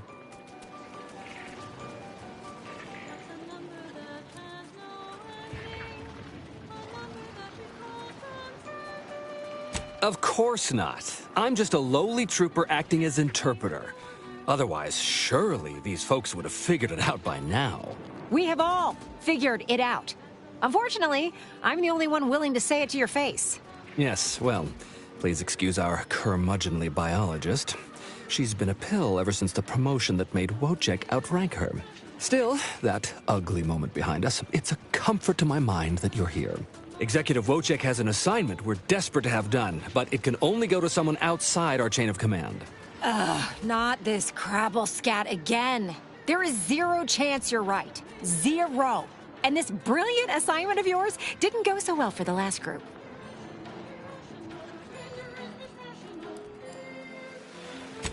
Just rumors and conjecture. The base gossip is that another team was sent to recover the pupa and never returned. But I'm sure they're just deserters. Wojciech can sense that there are some kind of mutated mantisaurs over yonder, and he wants us to secure one of their pupas to raise as his own. Oh, stop it. The creature doesn't want a pupa. He doesn't want to breed a superior race of mantisaurs. He wants to eat meat, excrete the excess, and be left alone. That's it. Even if he could ask for a pupa from a rival nest, he'd probably just eat the lobby-damned thing to cut down on competition. He's a bug, nothing more. But the only way to prove it to our command is to have you run this fool's errand. Once it's shown to have been a colossal waste of resources, they'll put me in charge. That is enough. One more word in question of our executive officer, and I'll have you pitched over the edge with the rest of the enemies we've conquered here. Yes, sir. Next up, well, the seers among you already know. We need you to infiltrate the mutated mantisaur nest, secure a mutated pupa, and bring it to me here. Do that, and I, and Executive Wojciech, shall make sure you are well rewarded for your efforts. Look in the nest to the east. That'll have your best odds. It's where Wojciech feels the pull from the strongest. Feels a amount of scientific sense I'd expect from you. Excuse me? May we speak a second? Apologies for my outburst, but I had need to warn you that an earful from Wentworth is akin to sucking on an inhaler full of ammonia. Hey, what are you two talking about? Nothing of your concern, Wentworth! Just ignore him. He was clever enough to pretend that graft lets him talk with the beast. So overnight, he upstarted from simple trooper to de facto commander of this installation. You know it's impolite to whisper, right? But I've studied him extensively, and it is most assuredly nothing but a play for power. I am. I've watched for patterns of behavior that would demonstrate higher communication, and they don't exist. So, catering to his will isn't going to do anyone any good. Conversely, the scientific value of studying the mutated pupa he wants is exponentially greater than any possible use he could have for it. Bring it to me, and not only will I match any reward he offers, but you'll have the satisfaction of knowing that it will serve a much greater purpose. I'll have to... Oh, fine. Fine. If scientific discovery and the betterment of future products isn't enough for you, I'll pad your coffers a little something extra. Just, please, bring me the mutated pupa. Personally, I'd much prefer leaving the pupa where it is and not giving into delusion. But on we press anyhow. Hello again. Have you brought me the pupa? Auntie's Choice has bred mantisaurs as weapons for decades. They've gone through a number of refinements, but they're functionally the same mantisaurs we began with. What's more, we have never witnessed them mutate in any meaningful way. Not in our labs, not in the wild. But here, on Dorado, they've done something remarkable.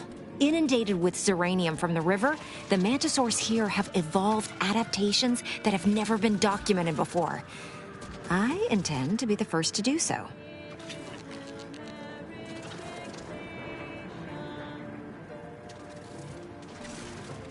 Wonderful! Imagine all the worlds that will be ushered into Auntie's Choice once we have a more monstrous mantisaur invasion at our disposal.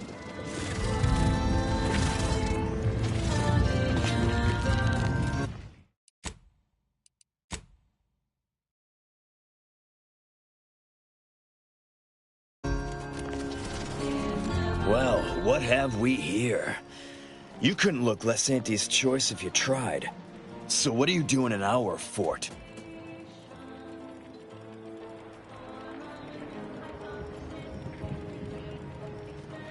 Durbin sent you? Why? You certainly ain't a certified pre-inhumation inquisitor.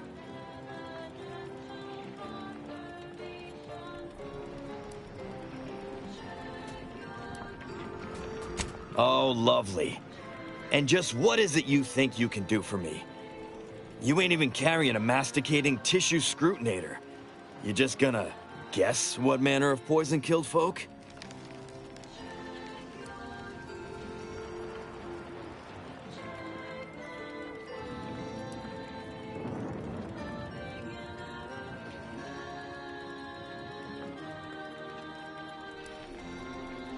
So far as I can tell, it's a simple case of killing to get ahead. Chief Cuddy and Trooper Bardot were sharing a table for supper. There was nothing wrong with the food. The whole fort ate the same thing.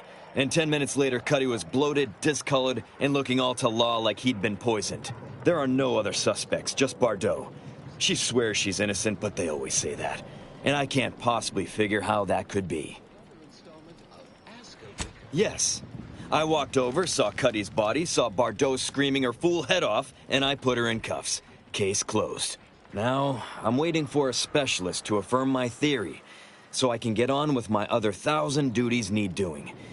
You wouldn't believe what this mess is taking out of my schedule.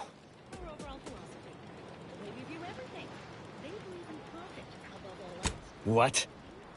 How could that be? I made the stew myself and every one of us ate it.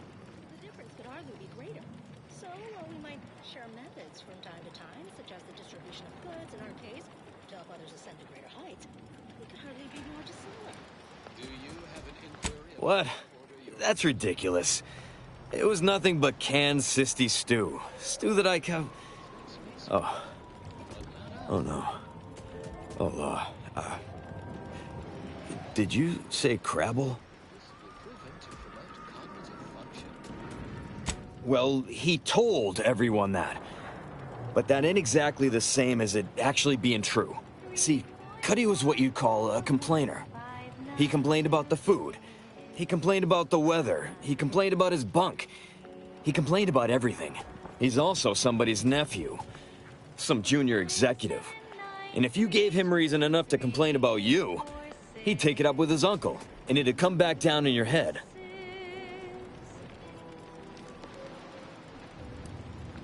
Law, no.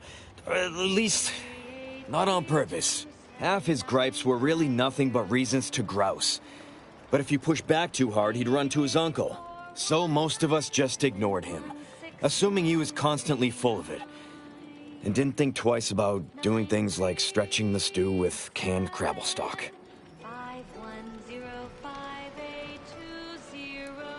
What? No, it was an accident. Nobody would have... At least nobody'd mean to. Law, his uncle is gonna see me transferred to mid-operation engine cleaning on the claim. Unless... Hey, how'd you like to make some bits? Some real bits? And keep a tragic accident that'll lead to the end of a promising career. Total secret.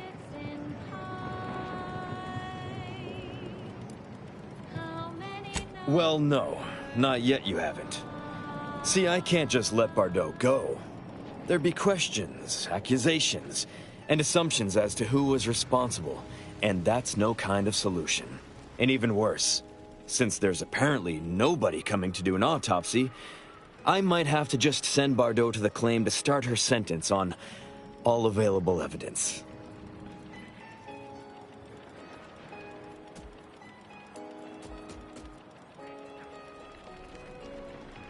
Absolutely.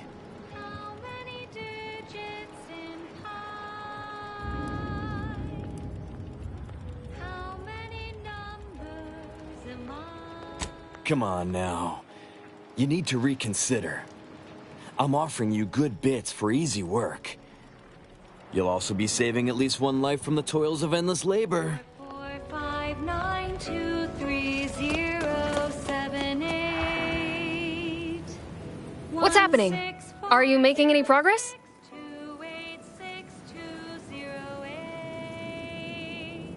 Thank you, but please hurry. I've got severe claustrophobia, and being locked in this tiny cage makes me feel like I've got a Manosaur queen sitting on my chest. We travel well outside our zone of academical comfort.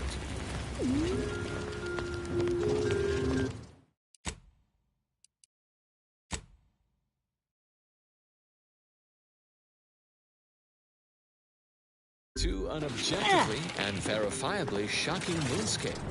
You've returned. I mean, we knew you'd return. We've been waiting. Did you bring the pupa for me? Experience a surge in stimulation as we visit Praetor, an inhospitable planetoid, only made marginally habitable by our grounding station and electrical dispersion rods.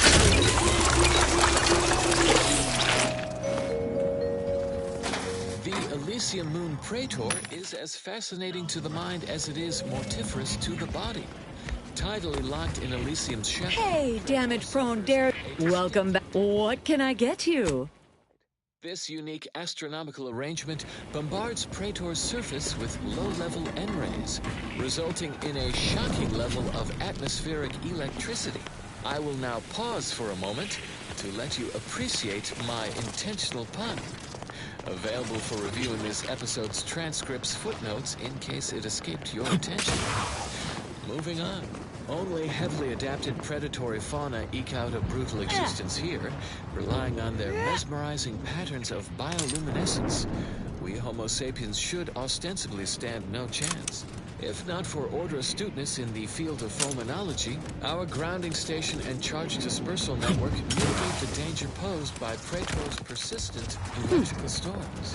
In lay people's parlance, a network of lightning rods tie into the central grounding station via a combined 307.47 miles of subterranean high-tension wiring, thus providing a conduit for excessive electrical activity in the atmosphere to reach the grounding station, where it's safely dispersed.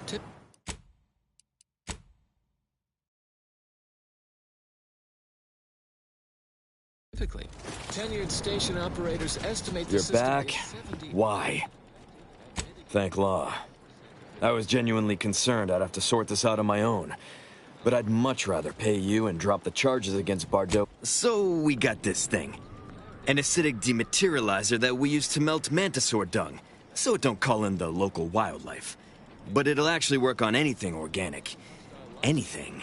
That means if someone used it to melt Cuddy, there would be no body, which would mean no autopsy, which would mean no evidence, which would end the investigation. I'd do it myself, but my boss said she's on her way for a surprise inspection, so I can't leave. But if you go find one and melt the body, I'll make it worth your while.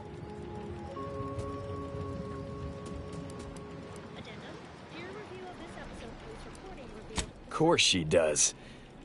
If she shows up and we're all out of order, it makes us look bad. And if we look bad, she looks bad. So if I'm not here, it's a mess for everyone.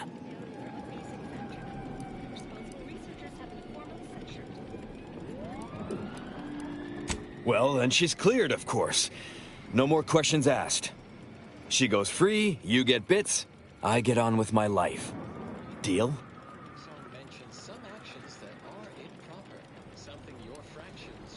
Come on now. You need... Hello again. Have you brought me the pupa? I'm in no rush. When things become complicated. Honestly, why do you persist? Wonderful. Then you should be off to find... Thanklaw. Then come back...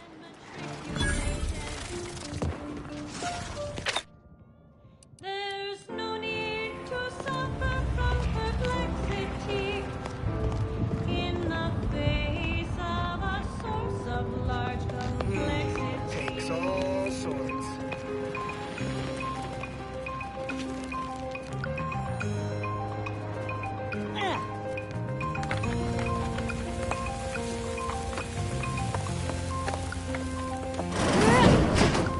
Complexity is partially imaginary. No need for fear. The concept isn't very scary. Complexity is partially imaginary. You can handle it if you stay wary. We have tools to tame high-order equations. They are useful in mathematical occasions. You can take the formula's derivative, or use square What's happening? Are you making any... Thank you. complexity is partially I've been told Chief Cuddy's corpse has gone missing. Which is a surprise to both of us, I'm sure. Thank you for your help. You've saved 2 careers today and allowed us to put this whole miserable affair behind us.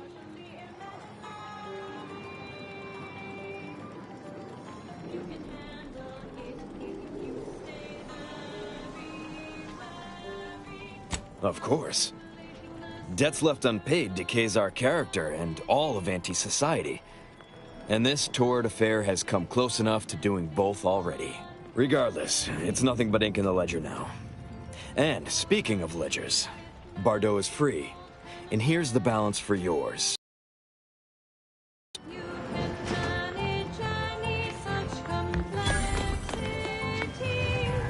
You did it!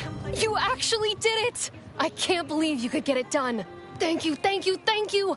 I'm so glad to be out of that damn cage.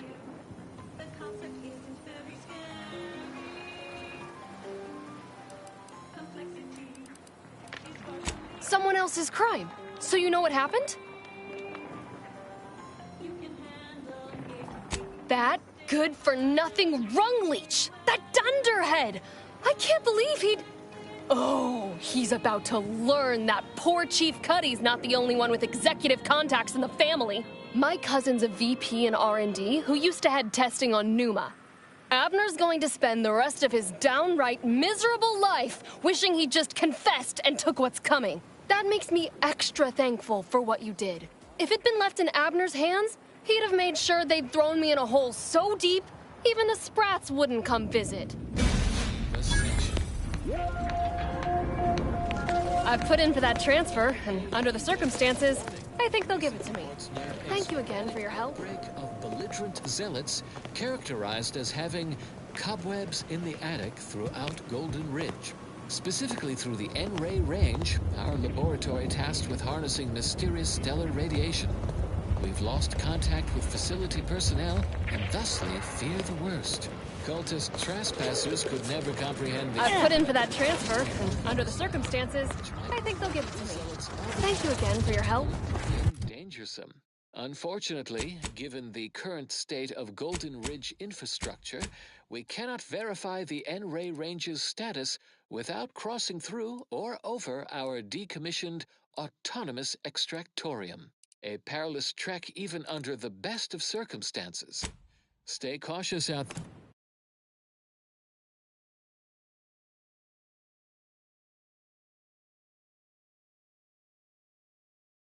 there, fellow Ascendants. So ends this missive. Please tell me there's a damn good reason you're back. And now a song from a composer predicted to have 3 well-liked melodies and become... Well, I suppose it can't reflect badly on me to simply report the facts. And you have already made me look better in the eyes of the executives. All right, I'll send it. And if you'll leave me, I've got lots left to attend to. But do come back if you can be of any further use to me. Without defending your position, we won't accept a hunch or feeling. You're back. Please tell me you've had some lovely... It's a start. Prove it, yes you must prove it, prove it, prove it, prove it, just deduce it. A proof is a deducible argument that removes any confusion for a mathematical equation, logically guaranteeing the conclusion, using inference and logic to cover all the bases, and with reason and deduction, so it's always true in all possible cases.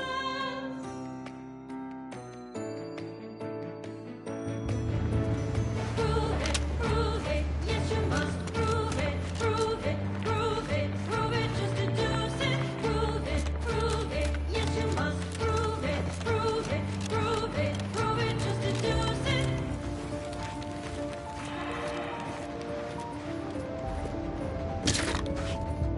Show us how it works, what's a basic proof? Let's show how it works. Here's a basic proof. The sum of 2 even numbers, this you can believe it. The sum of 2 even numbers always comes out even. A proof, a very proven proof. That is how it works. That's a basic proof. Can you give another, one more basic proof? When a triangle exists with an angle that is right, square the shorter sides, shorter base.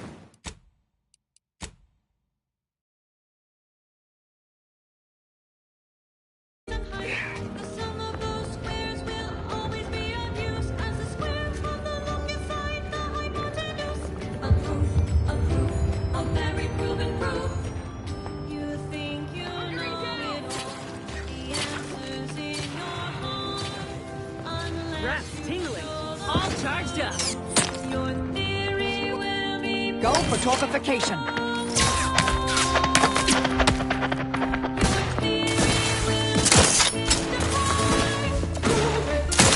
Check your scopes for combatant analysis.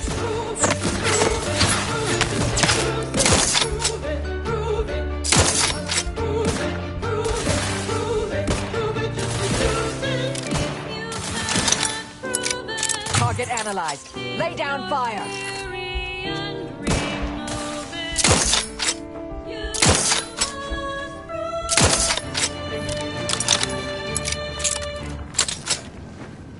That was dedicated to all the innovative minds in the Department of Applied Scientists nepotism from their admiring cohort in the Department of Research and Inquiry. This popular number has been conclusively proven to affect cognitive function. Moving to an entrenched position! Everyone, I'm going to investigate that noise. Remember how great I am at my job.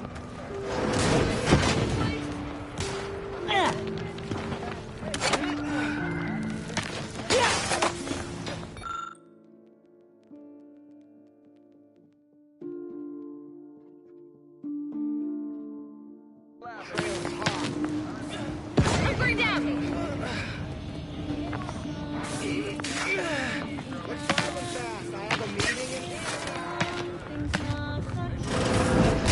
Got them.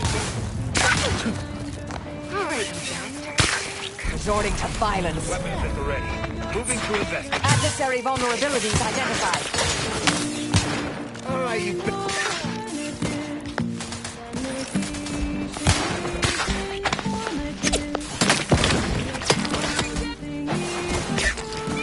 Combatant scan.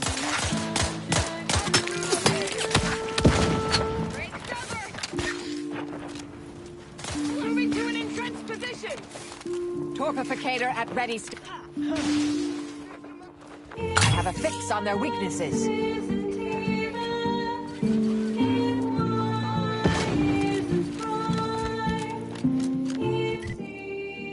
Ratcheting up my aggression.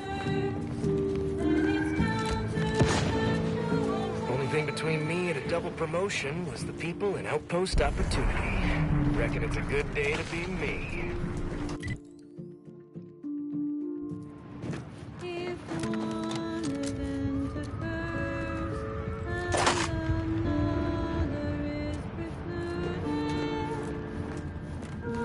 You seen my spare biomass converter anywhere? Could have swore I left it in the kitchen. Freelancer. Oh, that. I didn't know we hired any, but I'm glad to have you. Experimenting on it. Especially after that Turns last out it attack. produces a surprisingly pleasant smell when oxidized. Well, if you publish a thesis on that, I'd better get 65% of the profits.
Next, the latest field data validating or repudiating our forecasts and relevant informational details for near present and future calculations.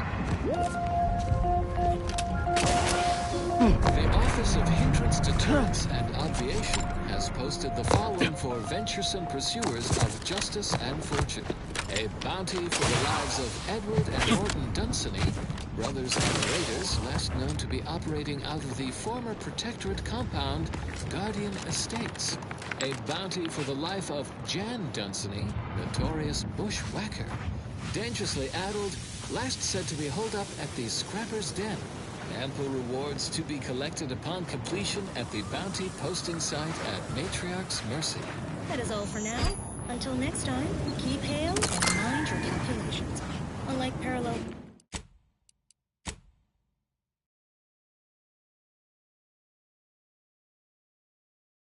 lines, I hope someday we meet.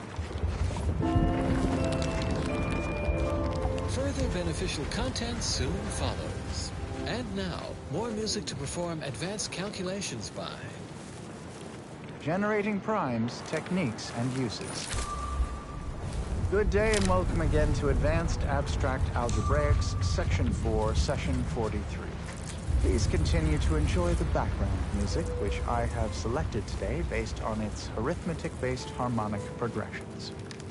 My name is Edmund Vandersmythe, and I am the Senior Tenured Laureate of the Tertiary Adjunct School of Numismatics for the Order of the Ascendant.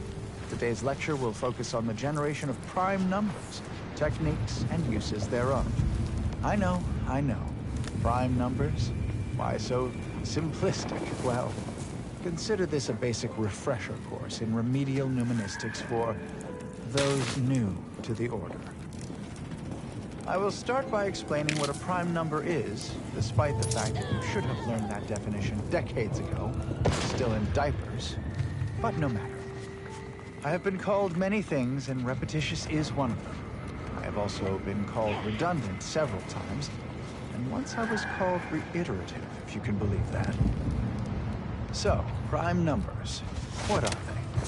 The simplest definition is this. Given the set of natural numbers greater than 1, we call that set N2, then a prime is any number in the set N2 that is not itself a product of two other numbers in the set N2. A simple definition. Elegant, even uplifting, almost redundant. Check your scopes for combatant analysis. Ask, why isn't 1 a prime number since nothing can divide it other than itself? And the answer is simple, you silly lay person. Because with such an inclusion to the definition of a prime number, then nothing else would be a prime number. And then what good are prime numbers? Wait, you ask, what good are prime numbers? Hostilities are afoot. We want to find and use prime numbers. There are all kinds of abstract number theory applications, and have a fix on their weaknesses. Sufficient reason to want them. But there are also, how should I say, practical applications, such as maintaining the security of bit cartridges. In fact, our archive uses primes for that reason. And target analyzed. Lay down fire. Incorporates prime numbers for storage and retrieval on its ultra-efficient system of data bricks, as well as using prime numbers in the process of checking its memory stores for corruption, lest its calculations be tainted by such. But if you strive to become a numismatics researcher, there are several open questions in the area of prime number study. One such question is this. Is every even member of the set N2 besides 2 a sum of 2 primes? It seems to be so. But no one has ever proven this conjecture. Similarly, are there an infinite number of prime pairs that differ by only 2 in their value? That seems unlikely, but we have been unable to find an upper limit. Perhaps you could discover one of these proofs and become the next Senior Tenured Laureate of the Tertiary Adjunct School of Numismatics for the Order of the Ascendant. Such a lofty, and dare I say, elegant goal. Good disquisitions to you all, and good day. That song was odd because it is the number 3 song this week. Consistency in your work is wonderful. Consistency in playlists is not. Now for a new song.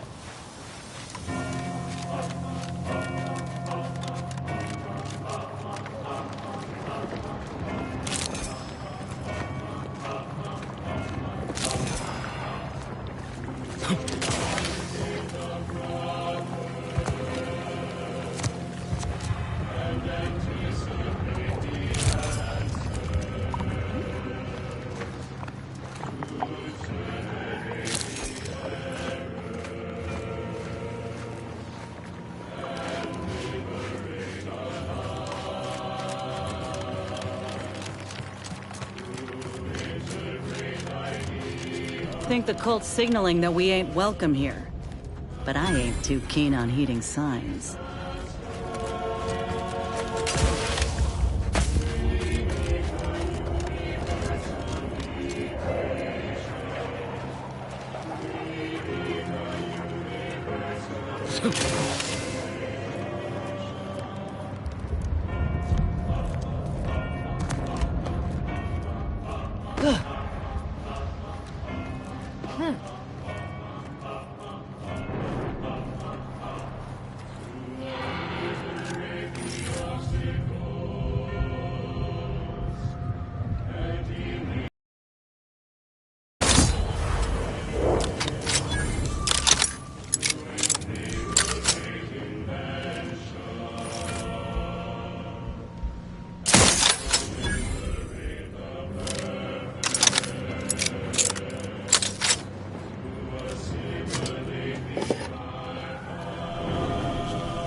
Yeah.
You have tuned your receiver to Grand Plan Wireless. We verify before we amplify. Pinnacle Crabble flavored tea. You didn't ask for this. Yeah, I'll handle this. My aftermarket. A statement of dual meaning. People who hate numbers do not count as much as the rest. The following Adversary has been vulnerabilities determined to identified. facilitate abstract thinking and constructive rumination.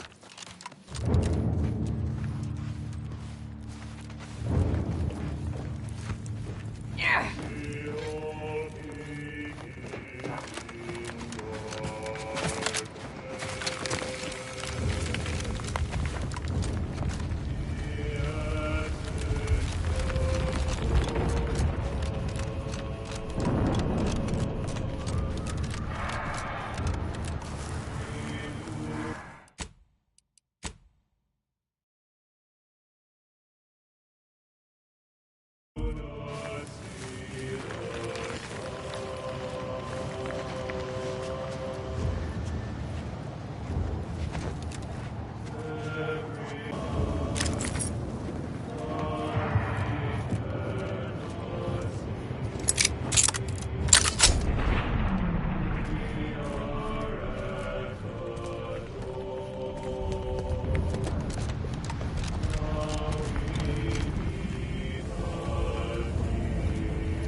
vicinity.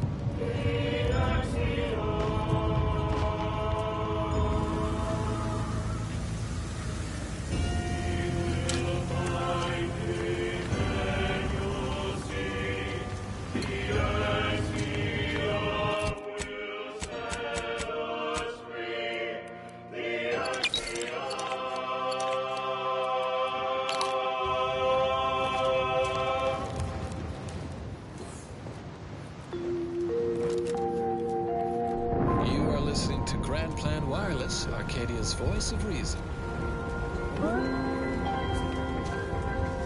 No need to squander cogitation on a lengthy preamble for this installment of Ask a Vicar, especially with today's proverbial doozy of a query.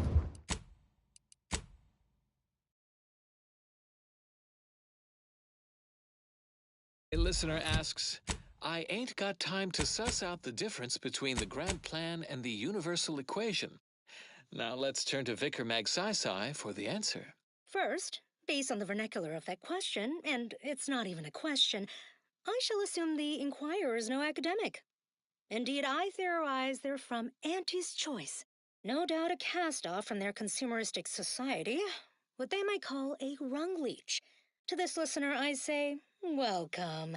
We vicars are always gladsome to educate the ignorant, and to maximize comprehension of our new corporate friend, I shall present my answers using as few syllables as possible in the lingua franca of Auntie's Choice.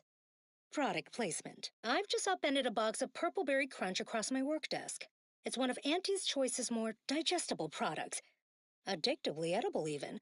Difficult to consume just one. The crunchy morsels scattered yon and hither represent the fundamental building blocks of the universe. To the layperson, this random scatter of purple matter looks chaotic. But we in the Order see the underlying structure, the math beneath the mess.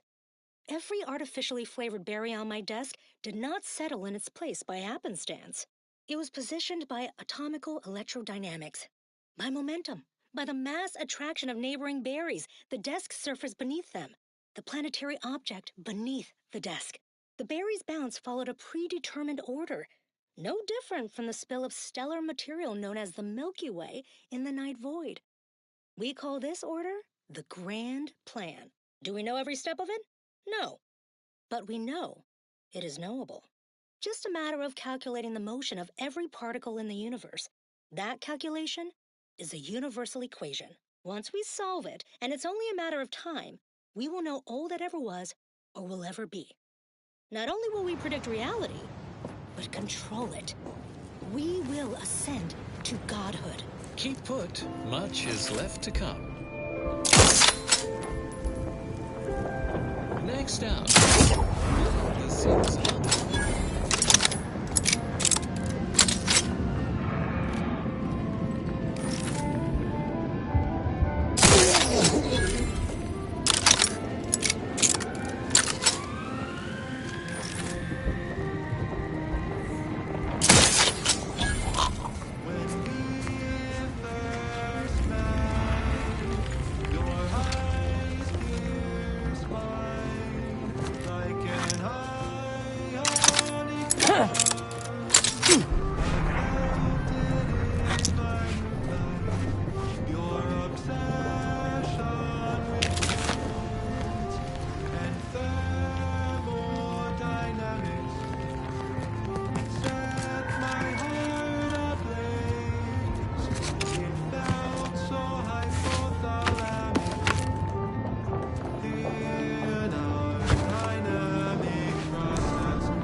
Nothing I got.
remained constant.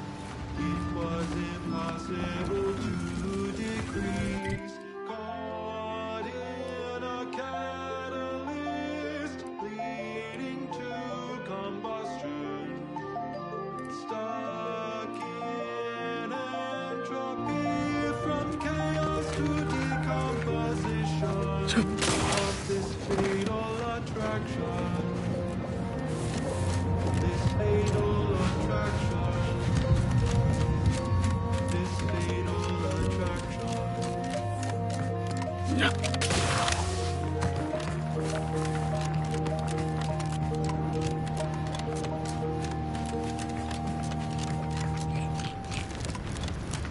On this intellectually stimulating episode of Notable Locations of Scientific Inquiry, we contemplate the colossal.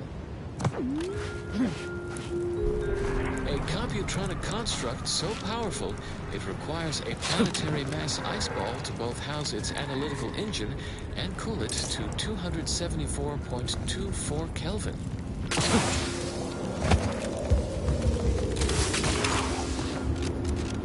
Bundle yourself in cold weather outerwear as we visit Elysium's Ice Moon Cloister, home of the Archive.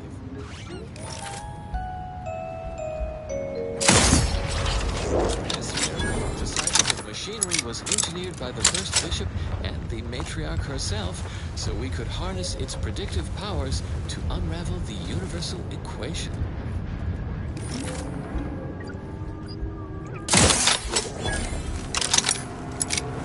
Beneath Cloister's permafrost sprawls an endless maze of componentry.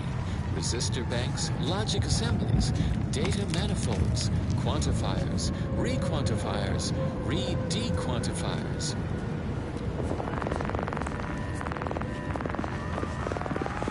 The Archive's core assembly lies within the Ice Moon's inner mantle, where 2.7 billion thermionic valve switches perform the nitty-gritty of Boolean data calculation.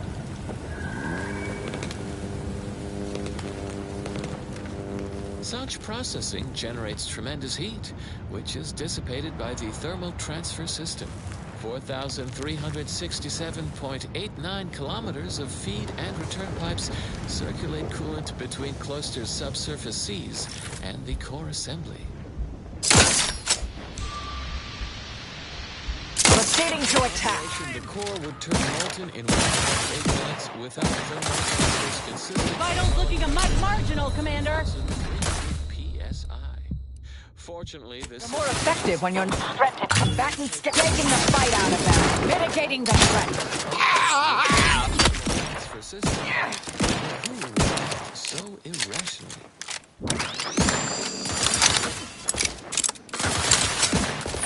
Target analyzed. Lay down fire. Happy to help. Discreetly. Out of sight and on the way. Someone call for a medic. May set the Archive to its tasks. To outsiders, it appears we are waving a mathematical magic wand, but we know better. It's scientism. Alas, the facility has slipped from our computational control, a loss not only for scientism, but all of humanity.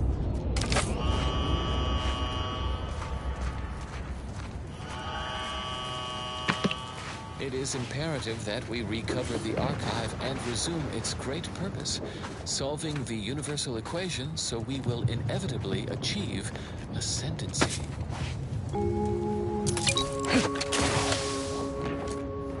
Addendum. Since we recorded this episode, the thermal transfer system size increased from 4,367.89 kilometers to 4,367.91 kilometers. We'll hear racked with regret for this error.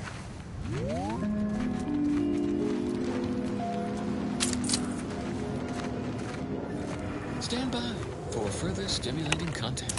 Warning, the following song mentions some actions that are improper, something your fractions should never be.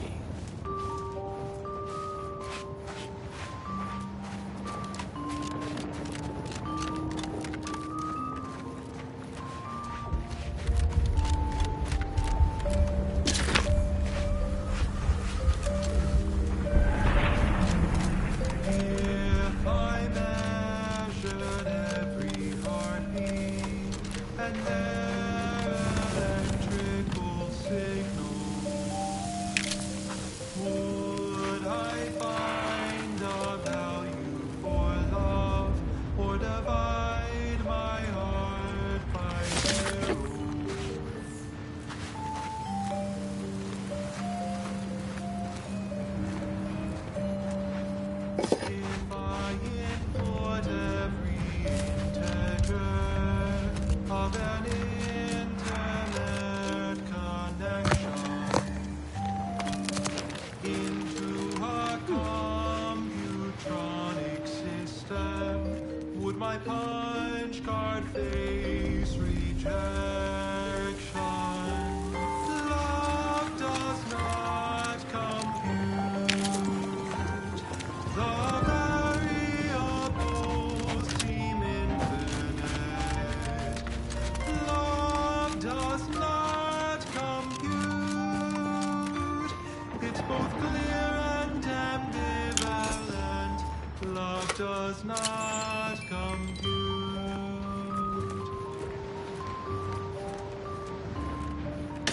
If all matter has mass, and thus exerts attraction, could I bear love's weight and the measure, or be crushed beneath abstraction? Can I calculate truth or assumption? Where does love fit in a constant function? Love does not compute. The variables seem infinite. Love does Cowards! You'd never have bested me without subterfuge! Unhand me, and I'll show you how a true acolyte fights! Love does not compute.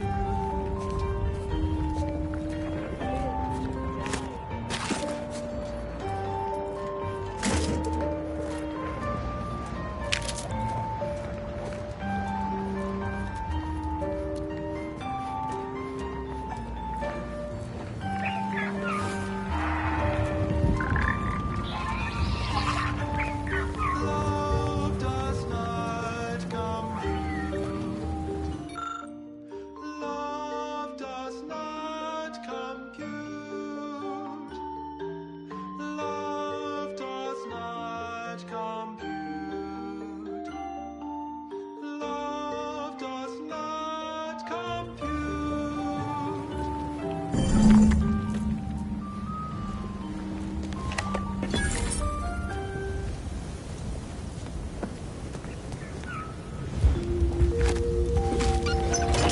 And now, constructional, compelling yet categorically voracious statements regarding products researched and designed to increase energy, efficiency, creativity, and focus. Leftover Spratwurst, wilted lettuce, spoiled mayonnaise? Don't eat yesterday's sandwich. Instead, enjoy a cultured banquet. A 100% fabricated meal. The consummation of consumption. From the Order of the Ascendant.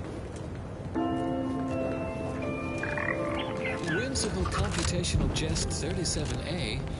Be like the Mars operator and make a difference. Avid followers of our predictive playlists are already aware of which song follows. Interested in receiving our weekly selection of mathematical clues? Visit your local predictory.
Investigating hostile combatant scan. Hostile ahead. What's the place?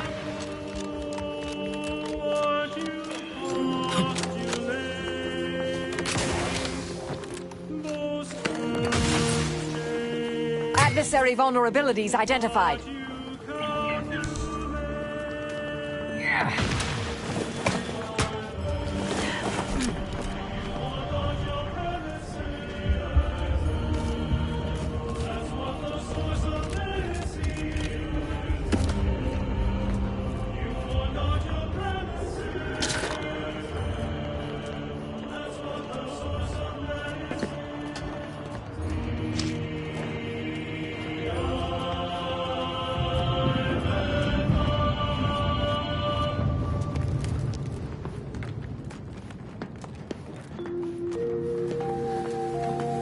This is Grand Plan Wireless, broadcasting soothing tunes for your audio canal and enriching content for your cerebral cortex around the chronometer until we achieve ascension.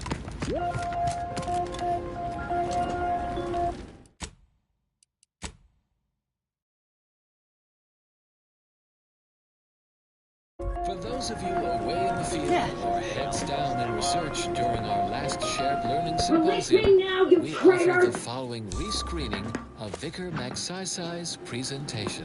Welcome to Zeranium. Not my first ventilation shaft, nor my last.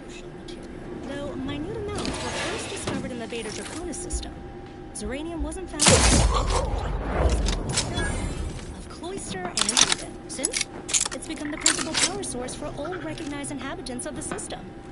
But it's not without its dangers, and lower risk. Efficient utilization took time. Zeranium in its liquid state is volatile and explosive. In its gaseous form, it is toxiferous to organic material. But in its crystal state, it's practically putty in our hands.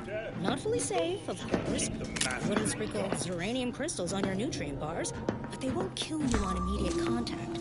Certainly more harvestable in our Zeranium manufacturing. Imagine years of jeopardy. Mobilize! Commander, you're bleeding! Extraction, processing, from the harvesting of liquid Zeranium to grinding of crystals for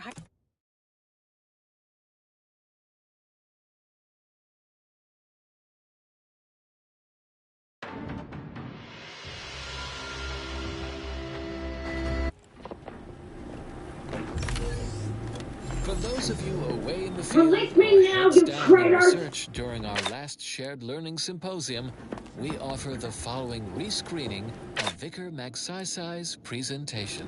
Welcome to Zeranium and you. Not my first ventilation shaft, nor my last. Were first discovered in the Beta Draconis system. Zeranium wasn't found in Cloister and Eden. Since it's become the principal power source for all recognized inhabitants of the system.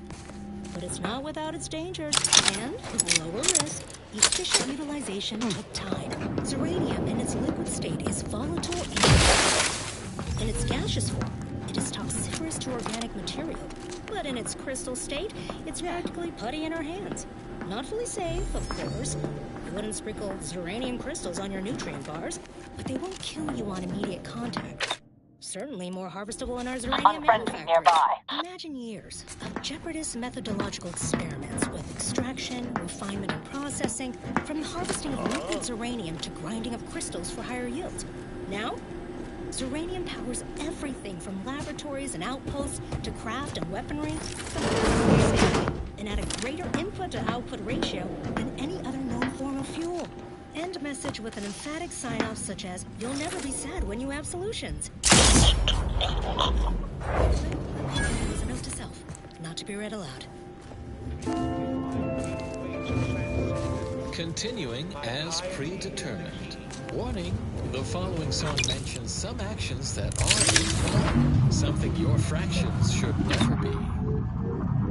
Generating primes, techniques, and uses. Good day and welcome again to Advanced Abstract Section 4, Session 43. Please continue to enjoy the background music, which I have selected today based on its arithmetic-based harmonic. Mobilizing. My name is Edmund Vandersmythe, and I am the Senior Tenured Laureate of the Tertiary Adjunct School of Nuministic for the Order of the Ascendant. Today's lecture will focus on the generation of prime numbers, techniques, and uses thereof. Go for torpification. I know. Prime numbers? Why so simplistic? Well, consider this a basic refresher in remedial mnemonistics for those new to the order. I will start by explaining what a prime number is, despite the fact that you should have learned that definition decades ago, while still in diapers. But no matter. I have been called many things, and repetitious is one of them. I have also been called redundant several times, and once I was called reiterative. So, prime numbers. What are they? The simplest definition is this. Given the set of natural numbers greater than 1, let's call that set n2, then a prime is any number in the set n2 that is not itself a product of two other numbers in the set n2. A simple definition. Elegant, even. Uplifting. Almost ascendant, you could say, but not redundant. Side note, I am frequently asked, why isn't 1 a prime number since nothing can divide it other than itself? And the answer is simple, you silly lay person. Because with such an inclusion to the definition of a prime number, then nothing else would be a prime number. And then what good are prime numbers? Wait, you ask, what good are prime numbers? Why would we want to find and use prime numbers? There are all kinds of abstract number theory applications, and that should and would be sufficient reason to want them. Say, practical applications, such as maintaining the security of bit cartridges. In fact, our archive uses primes for that reason and many more.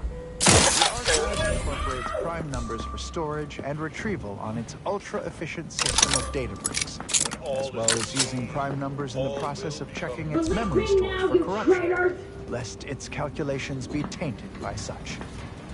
But if you strive to become a mnemonistics researcher, there are several open questions in the area of prime number study. One such question is this. Is every even member of the set n2 besides 2 a sum of 2 primes? It seems to be so.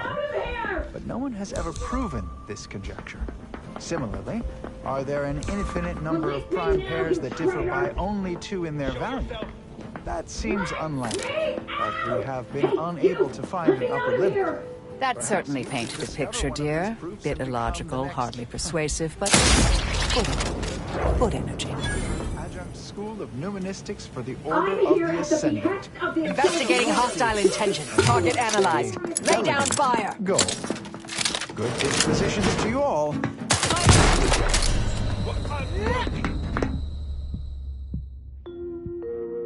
Commander, your essential personnel.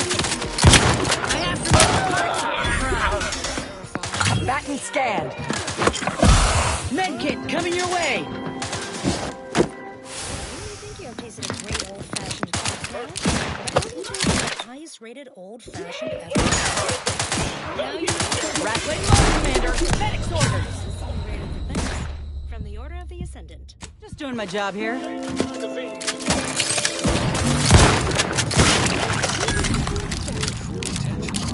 Due course, due time. Each prescribed I'll kick your faces off one by one if you don't let me out of here! To function. Architect's balls! That was some fine killing! Would have preferred you'd left 1 or 2 of those traitorous miscreants for me to sharpen my blade on, but no matter. Serves me right trying to help those sorely lacking in the gray matter. But they rightly paid for their transgression. Betraying someone sent by the exalted leader of the glorious dawn herself warrants a painful death. Name's Azza. You are?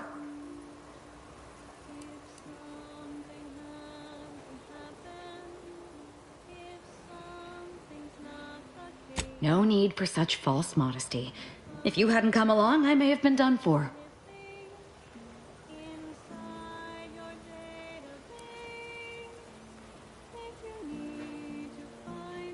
We are simply a group of enlightened individuals seeking to spread the truth of the rifts, despite our persecution by those who seek to keep the masses aimless and distraught. The rifts only seem destructive because we are looking at them from the point of view of imperfect, mortal bodies. To be deconstructed by a rift is to be reborn in perfection.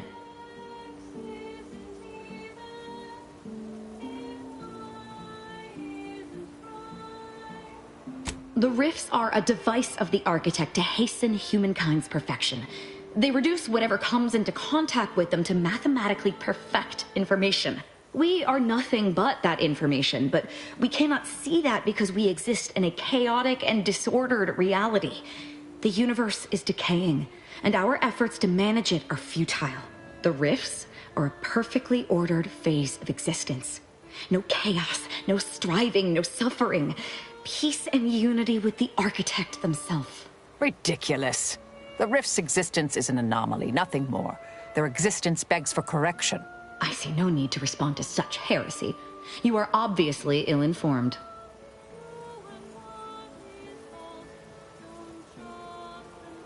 I have similar business at the N-Ray range. These fools were only part of the contingent that betrayed me. I aim to see them pay the same price, though maybe with more disemboweling. I could use your help there, and I'm sure my particular talents could be of service to you. If you'd deign to take me on, of course. Nothing that will live to regret, but it seems like you've already a full contingent with you.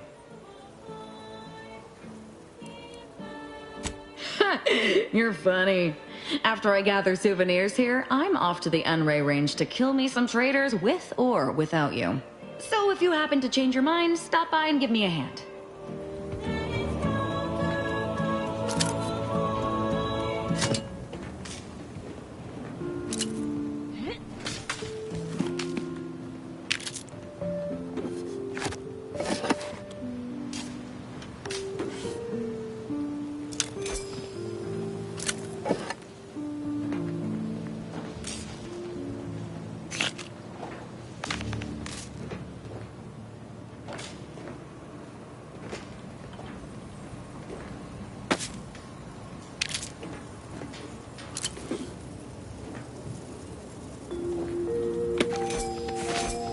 Broadcasting cognitive resonance across Arcadia, this is Grand Plan Wireless. Welcome to another installment of Ask a Vicar with Vicar Mag Sci-Sci.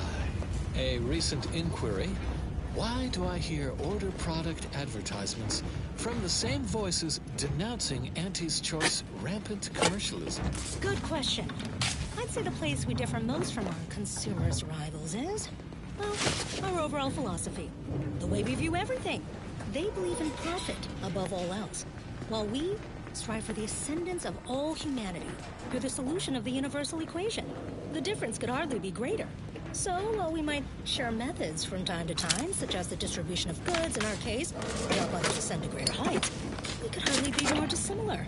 Do you have an inquiry about our order you're bursting to ask? Drop us a message at your local predictory. What happens next may surprise you, but not us.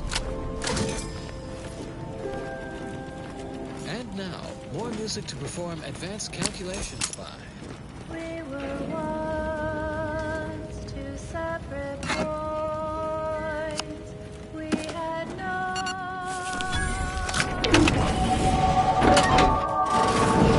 till the aim of the order gave us both direction. Then we were parallel lines, traveling into infinity, never to meet, yet in such close proximity.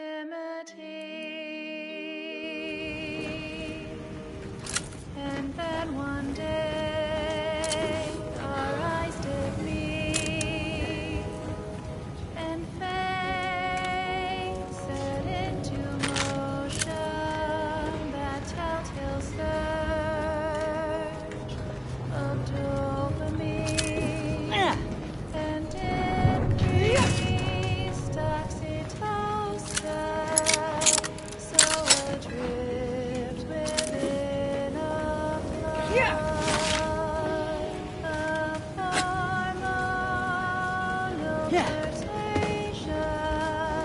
I shall share with you now.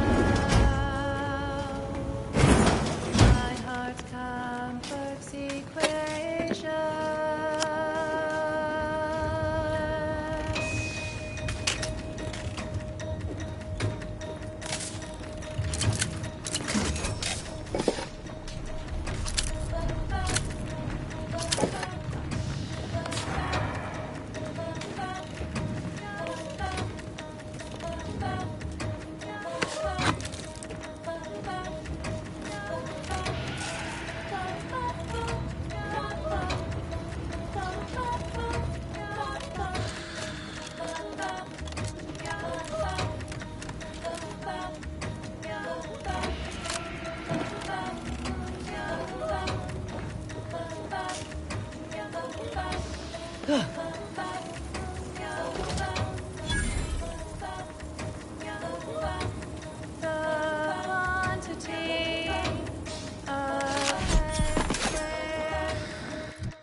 Plus y squared minus 1 to the power of 3, all to the power of 3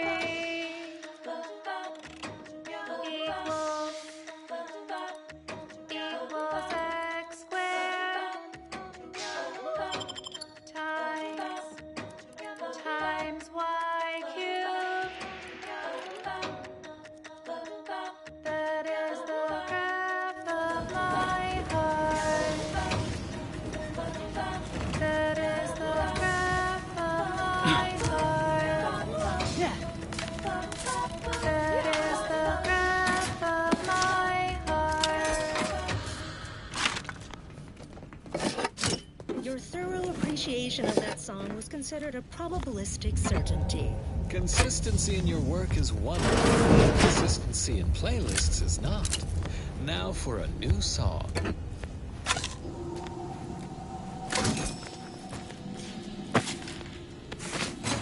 The spread, illnesses, and eventual control of the purple-berry parasite.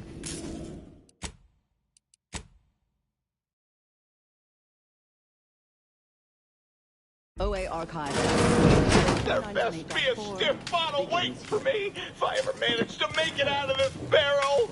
After years working in a Zeranium manufactory, that's not the first workplace accident I've encountered. Today I would like to talk about irresponsible spread of the purple-berry parasite by Auntie's Choice and its numerous subsidiaries and former supernumerary, although that's a different question. Oh no, it's... No. In gastrointestinal illnesses and... No, I'm really not. There was uranium on my hands when I came in here, and now it's... Why didn't I wash them first? As is usual for Auntie's Choice. Thanks for the preposterously late advice. How about you leave me to endure my pulpy penury in peace? In the wild, on corporate farms, and even... Rub some ice on it. You'll be all right. Discovered on a single colony world, the purple-berry plant was subsequently spread throughout the colonies due to Auntie's Choice's poorly regulated interstellar shipping. Well, actually, it was due to Spacer's Choice, which somehow merged with another company to become Auntie's Choice. Honestly, these corporate interactions make little sense to me, as they mostly amount to relabeling assets and changing letterhead and mascot cartoons. So I will just refer to them as Auntie's Choice going forward, even though that may offend some of my more literal-minded colleagues. But I digress. The purple-berry plant was at first thought to be poisonous, as the early colonists eating its berries died from the most potent of discharges this documentarian has ever witnessed, in a rare Auntie's Choice lab recording in our archive, which we acquired from a corporate defector to the Protectorate before our stellar system was sealed and the Order ceased daily interactions with our Protectorate allies. But again, I digress. Belated testing by Auntie's Choice's unlettered scientists showed that the berries were not poisonous at all.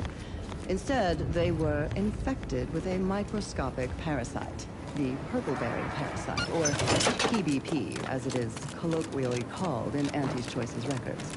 More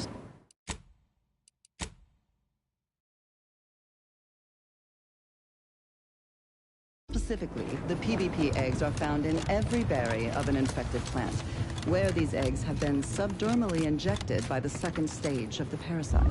I am getting ahead of myself. Let's examine the PBP life cycle in detail.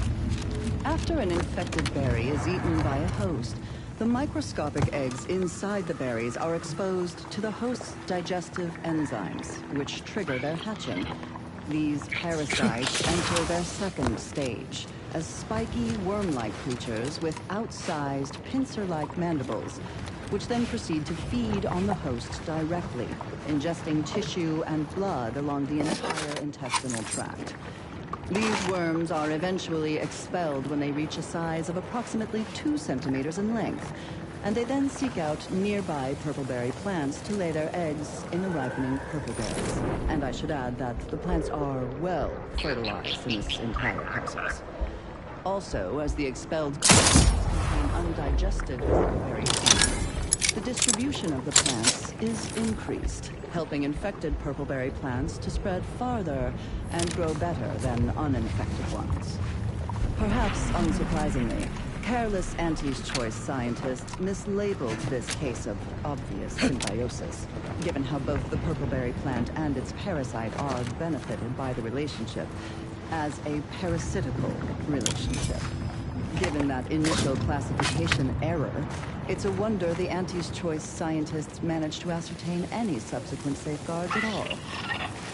After some additional casualties, plodding Auntie's Choice field researchers discovered that co-native planetary fauna was well adapted to the parasite and hardly affected by it to any large amount. But human colonists were not so fortunate. The PBP worms disrupted the human internal biome to such a degree that the eventual correspondingly large immune response leads to violently explosive diarrhea, resulting in the expelling of the worms, the berries, and most of the person's gastrointestinal tract. Human casualty rates were close to 100%, even when reluctantly given medical attention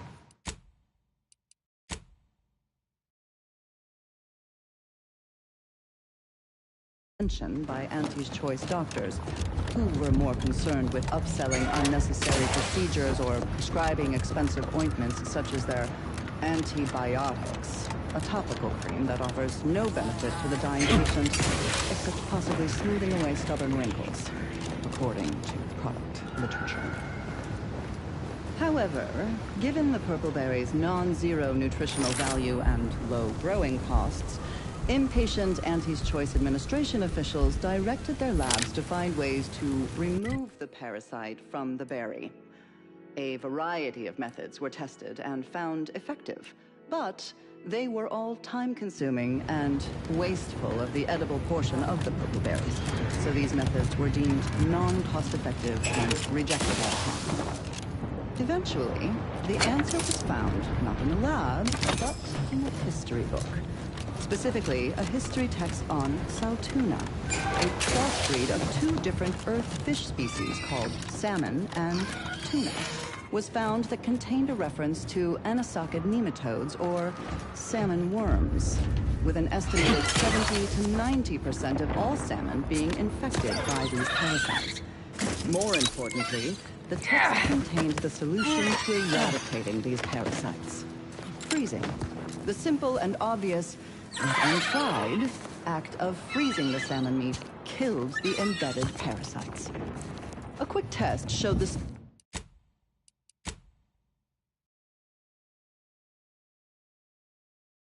Same procedure worked on PBP eggs, although without quite 100% effectiveness. The remaining parasite eggs were not removed, a method that was judged too wasteful and expensive, since they increased the protein content of the berries without affecting their texture or flavor in any discernible way. The microscopic egg remains were simply too small to be seen or felt by the unaided eyes and tongues of their consumers, so Auntie's Choice administrators were satisfied with this inept solution. Purple berries are now a common nutritional and flavoring agent throughout the colony worlds. Mindless Auntie's Choice consumers especially purchase a large variety of purpleberry-themed foods and beverages, all of them mislabeled parasite-free. More accurately, the label should read live parasite-free. Auntie's Choice once again demonstrated their contempt for their customers, for nature, and for any pretense of safety. Another reason this documentarian is grateful for our order's fabricated nutritional foodstuffs. OA Archive transcription number 3918-4 ends here.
Traveling at the velocity of light through the vacuum of space on our primary band, this is Grand Plan Wireless, the informed, sourced, peer-reviewed sound of scientism.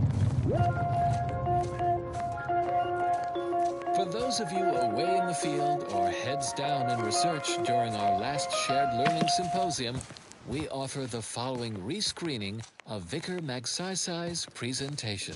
Welcome to Zeranium and You, a brief accounting of this crucial material. Though minute amounts were first discovered in the Beta Draconis system, Zeranium wasn't found in significant quantities until the terraforming of Cloister and Eden. Since it's become the principal power source for all recognized inhabitants of the system.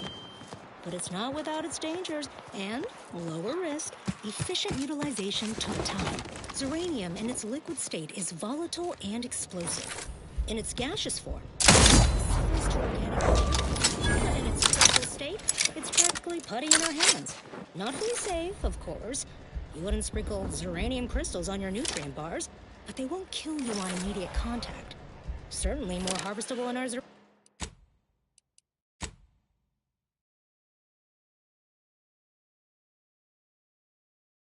Zeranium manufactory. Imagine years of jeopardous methodological experiments with extraction, refinement, and processing, from the harvesting of liquid Zeranium to grinding of crystals for higher yields. Now, Zeranium powers everything from laboratories and outposts to craft and weaponry, comparatively safely, and at a greater input-to-output ratio than any other known form of fuel. That is all for now. Until next time, keep hail and mind your calculations. Unlike parallel lines, I hope someday we'll meet. And now, additional data and more music determined to facilitate cognition. The following song has been determined to facilitate abstract thinking and constructive rumination.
How many digits in pi?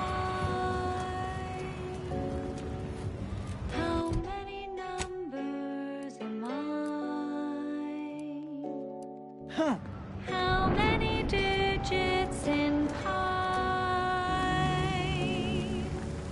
How many numbers am I?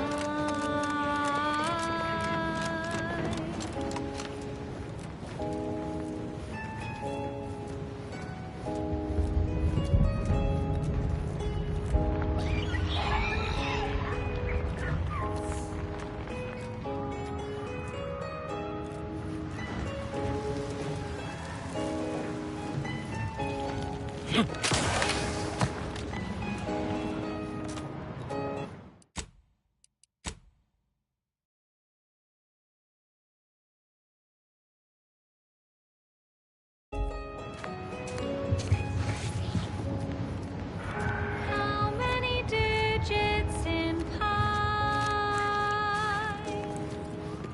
How many numbers am I?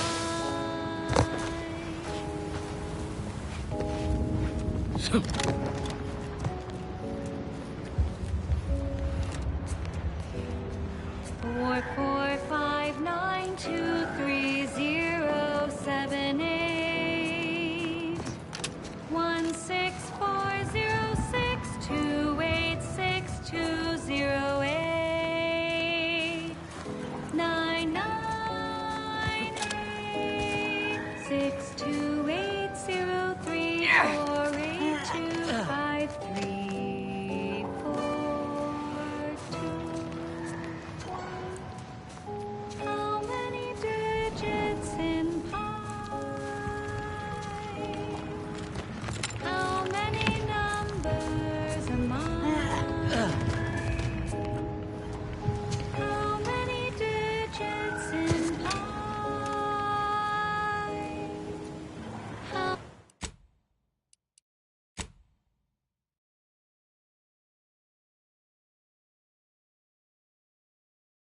How many numbers am I?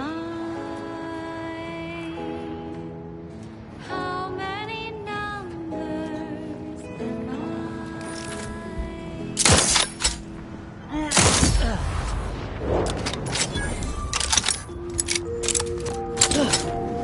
As determined, you're listening to Grand Plan Wireless. For transpiring events, philosophical profundities, informed insight into the future, also music. Accomplished colleagues, please clear the next 1.7 minutes of your academic calendar for a compact dissertation on current events from Presiding Bishop Ruth Bakar. Fellow Ascendants, it is not hyperbole to state we live in perilous times for scientism. Spatial anomalies, incursive corporatists, our divisive division from the Protectorate. Not an ideal course of events, yet none represents the peril of which I speak. We cannot choose our trials, only predict them and prepare. We have done both with usual efficiency. Our greatest enemy is distraction. We must not let events outside our control divide our attention. They risk incongruence with the grand plan. That way lies chaos.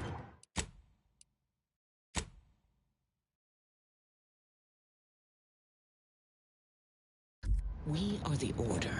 We cannot control misfortune's ebb and flow, but we can predict it with reasonable precision, as if tracking the tides or charting the shoals.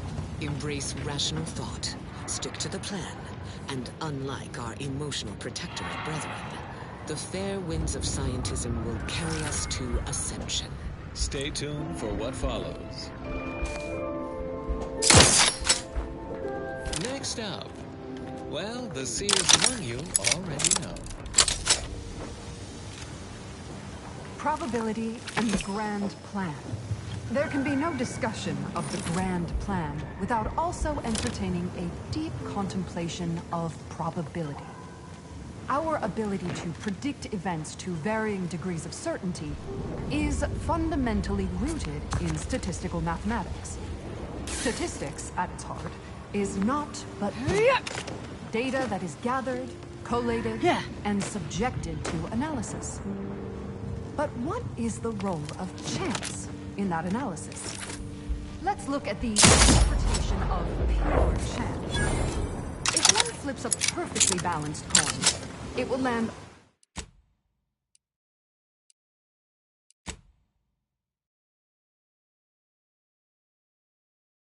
on heads with a 1 in 2 chance, or tails with a 1 in 2 chance. But are there really two outcomes? Is there not one specific outcome we can determine? Yes. With complete information, there can be no chance. Only outcome. Complete information yields perfect prediction. 100% accuracy. Known outcomes. Now we come to one of the most difficult concepts in the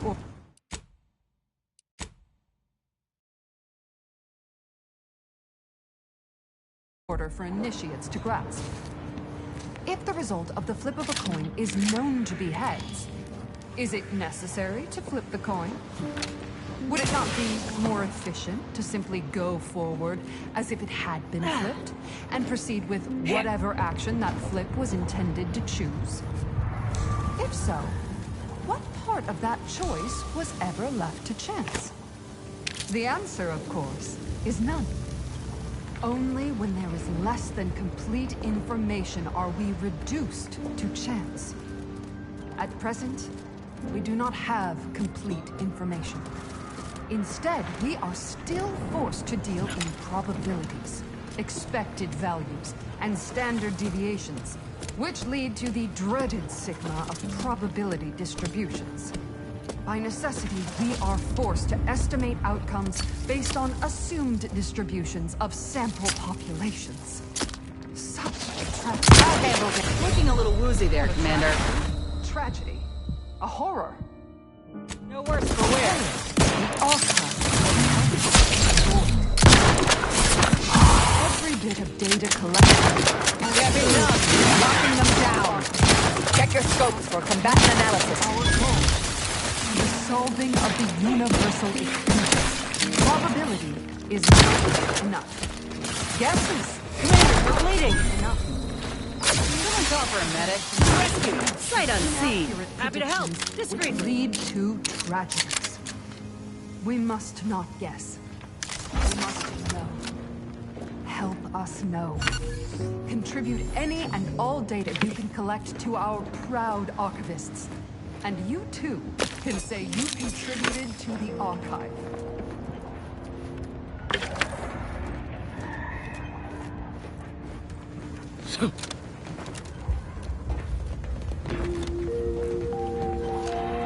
And now, constructually compelling yet categorically veracious statements regarding products researched and designed to increase energy, efficiency, creativity, and focus.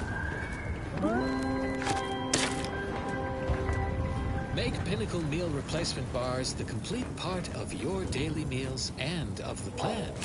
Designed for optimal nutritional extraction, they also taste acceptable.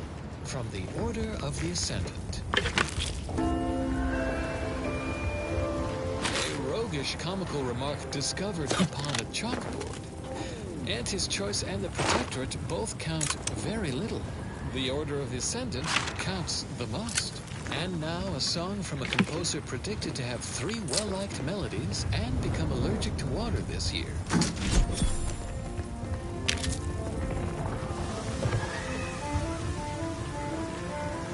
Yeah.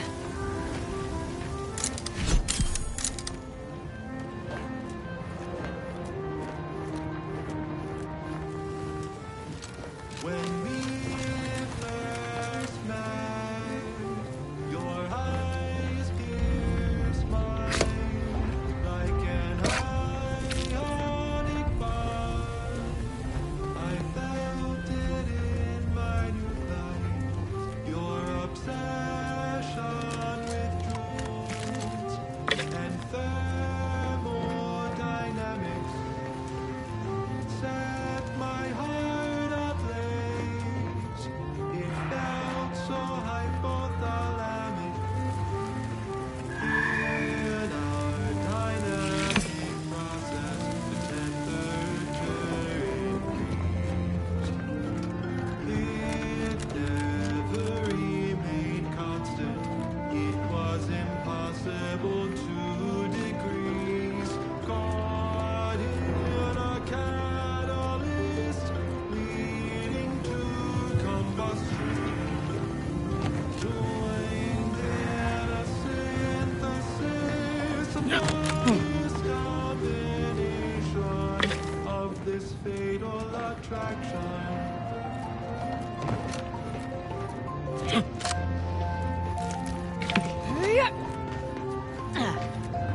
This fatal attraction. This fatal attraction. This fatal attraction.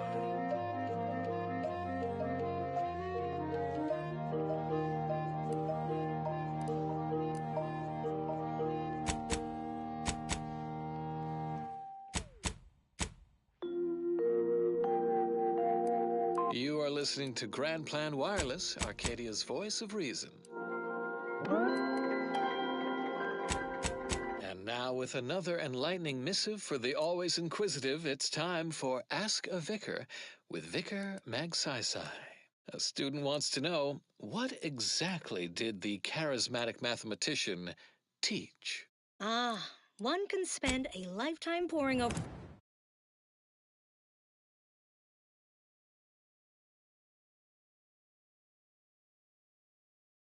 the mathematician's works and still never grasp every lick and tittle. I'll give you the 60-second version. This progenitor of the order was the first to teach the defined and objective methods that led from the actuational mental stage to one of transcendence for all. He taught how society could reach its full potential and then move one stage beyond full humanity-spanning actualization. A society at that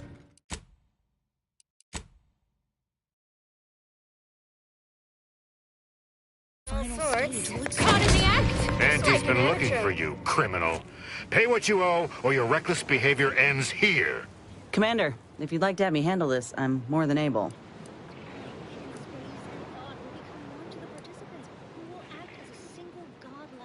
I'm listening. Funny you should say that. I've been entertaining a theory this was a mere misunderstanding, and you were a trustworthy sort.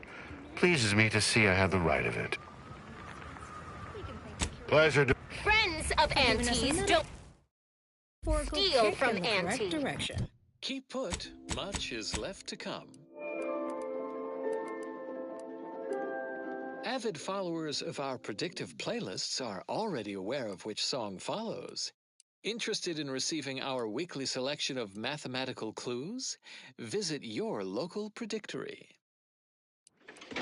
1, 2, 3, 5, 8, 1, 1.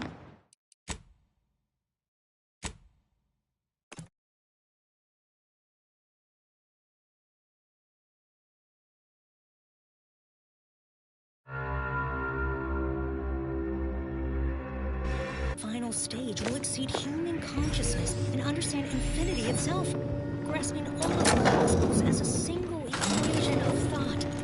The universal equation,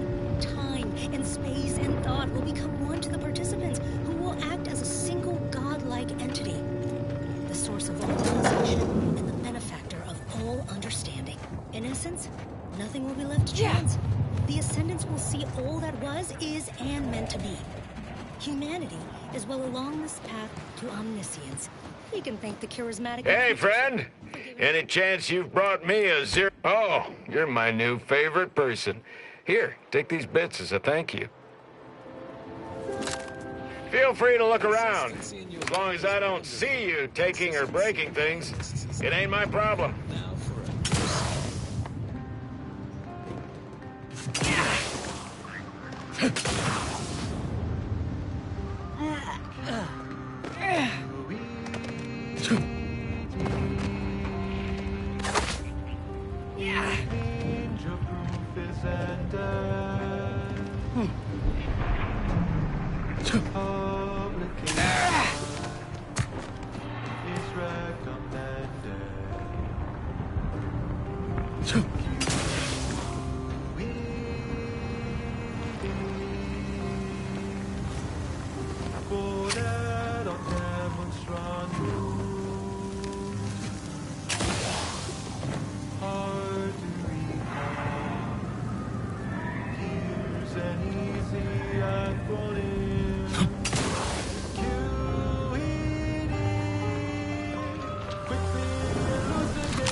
You've checked your work and verified your data. Send in your proof.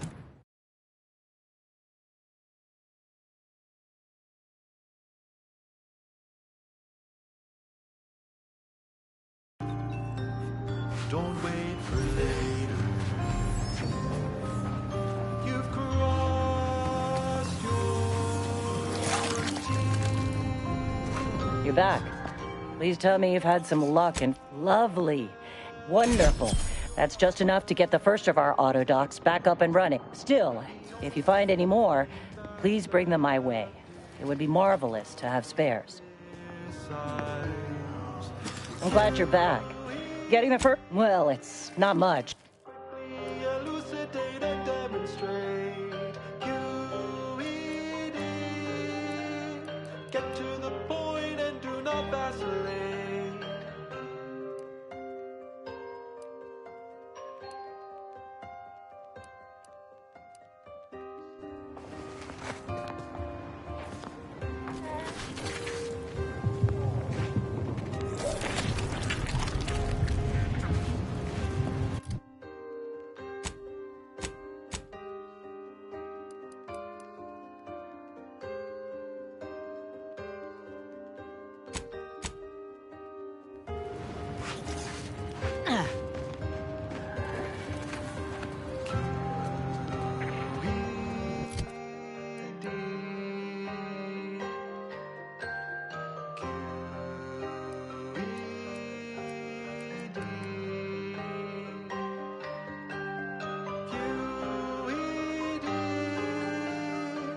Elucidate and demonstrate.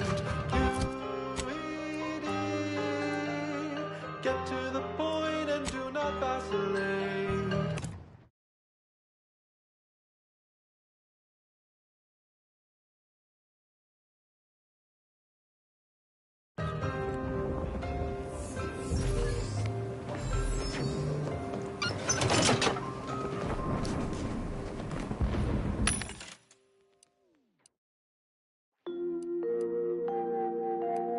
Broadcasting cognitive resonance across Arcadia, this is Grand Plan Wireless. Tired of vacuously untrue statements with their unsatisfying antecedents? At the order of the Ascendant, our predictions are both sufficient and necessary for your positive outcomes. Come by our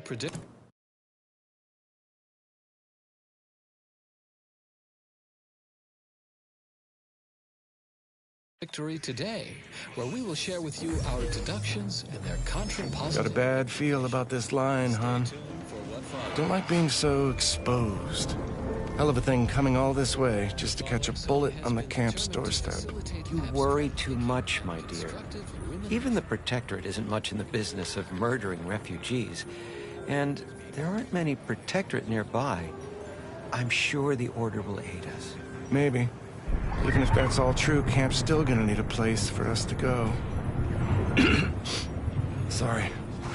Got a bad feel about this line, hon. Sorry.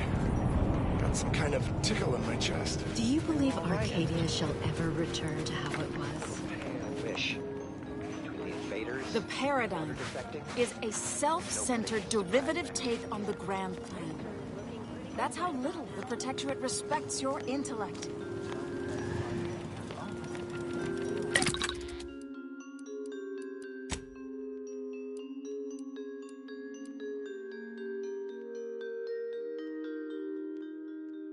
One thing that you have to know, irrationality is good for the workflow. How can that be? How can that be? Infinite, a measure of mystery, unveils the key to logic's asymmetry. How can that be? How can that be? Irrationality. One thing that you must profess, irrationality is a part of our progress. How can that be? How can that be?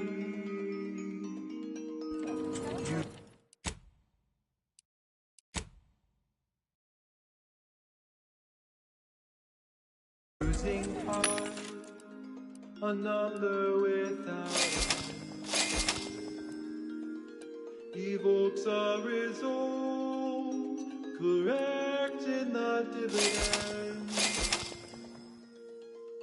Accept it, and you can plainly see a positive externality. A positive externality. A positive externality. One thing you can plainly see, accept it. In this infinity, can it be a positive externality? One thing, the irrational term, accept it. In the calculation, can it be? Can result in explanation.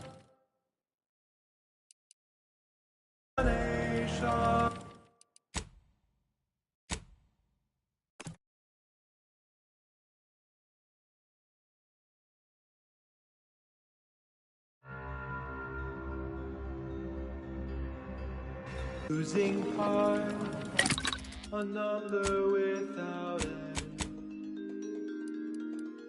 evokes a result, correct in the dividend. Accepting. Welcome back.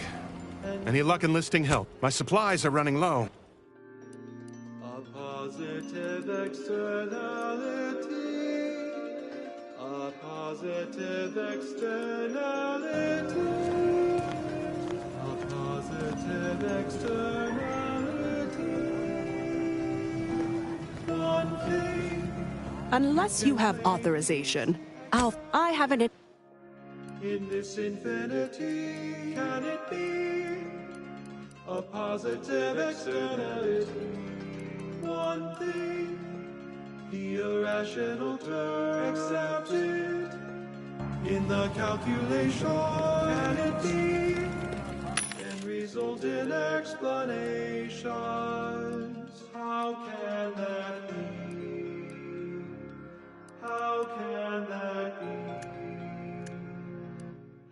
can that be?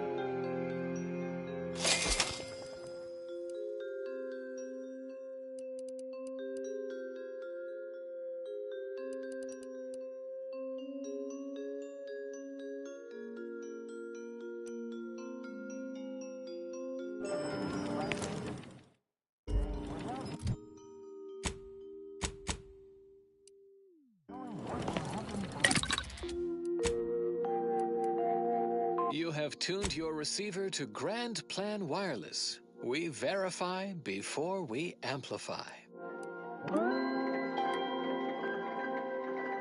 A statistically significant number of scienticians agree. Vinculum flavored drops are qualitatively advantageous. Help your food taste better together with Vinculum from the Order of the Ascendant. Ever bear in mind we are molecular machines, our bodies a tuft of atoms, our minds a result of chemical reaction.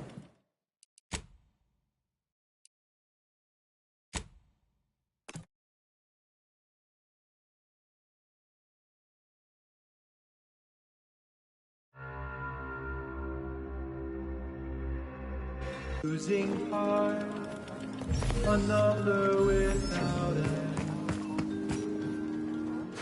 evokes a result, correct in the dividend.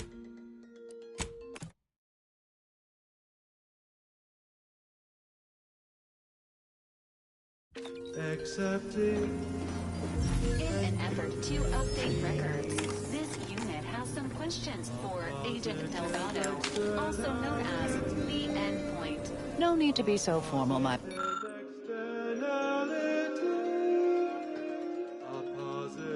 mechanical friend. Marisol is fine. Now, what would... You can plainly see accepted in this infinity. Can it be a positive externality? One thing, the irrational term accepted. Would you like to know? How many persons have you eliminated in the course of your work for the Order? Oh, well, causality intercessor never kills and tells. But because you ask so nicely, upper teens, let's say? Who can keep count? I mean, I can, of course, but I don't. Acknowledged. Updating count to an estimated 5,017.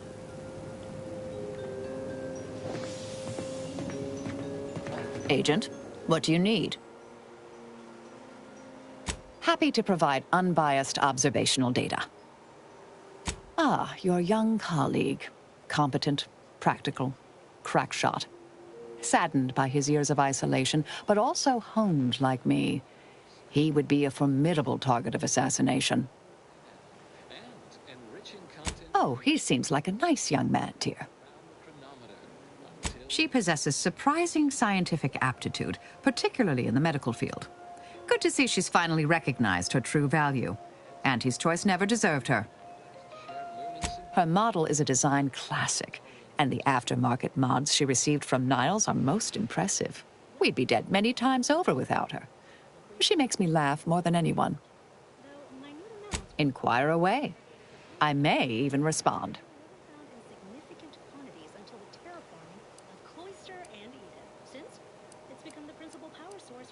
Sometimes, with purpose. Don't you as well? Do you draw some moral distinction between avenging harm and nipping it in the bud beforehand? Between covert and overt means? When all is said and done, are those in your ledger any less dead than mine? It's practically putty in our hands. Not fully safe, of course. Wouldn't sprinkle uranium crystals on your nutrient bars, but they won't kill you. Had a sense you felt that way. We'll see if situations force that to change. Some were proprietary. Often they involved forms of subtle persuasion, others more overt influence. Now and again, more direct means were required. Comparatively safely and at a greater input-to-output ratio than any other known form of fuel. End message with an emphatic sign-off such as... I'm not hearing a question. know I am a dedicated member of the Order. Beyond that, there's really little you or anyone need to hear about. Consider yourself lucky.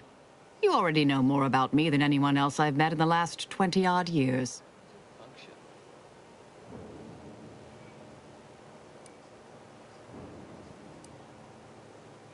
I see you're not going to let this lie, are you? Fine. Suppose I'll elaborate. Slightly. I mentioned before I was part of the Department of Preemptive Causal Redirection.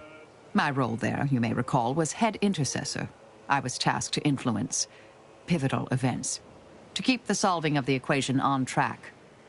Something occurred. I needed to step off the board a while.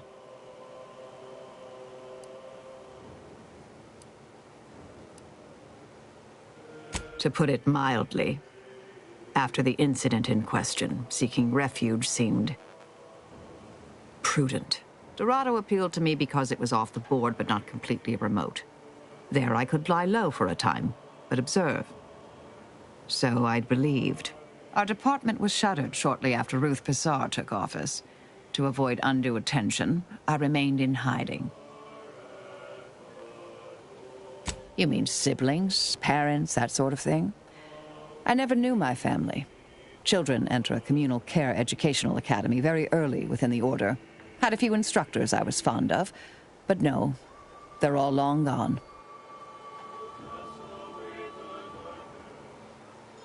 In Order society, parents often act as ancillary tutors or additional instructors providing independent studies.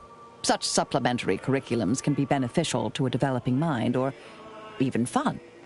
Or at least the other children seem to think so. I wouldn't know.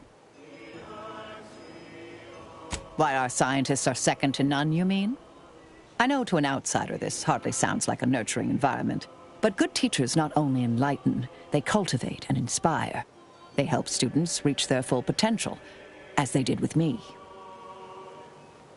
Whatever's on your mind.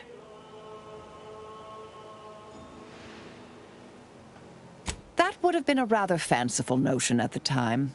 Why, the department didn't even exist until I was getting my second PhD. As a child, I dreamt of becoming a seer. Unfortunately, an instructor felt my ectopic thesis for one of my non-core elective classes, you know, just for fun, wasn't quite up to snuff to warrant a recommendation.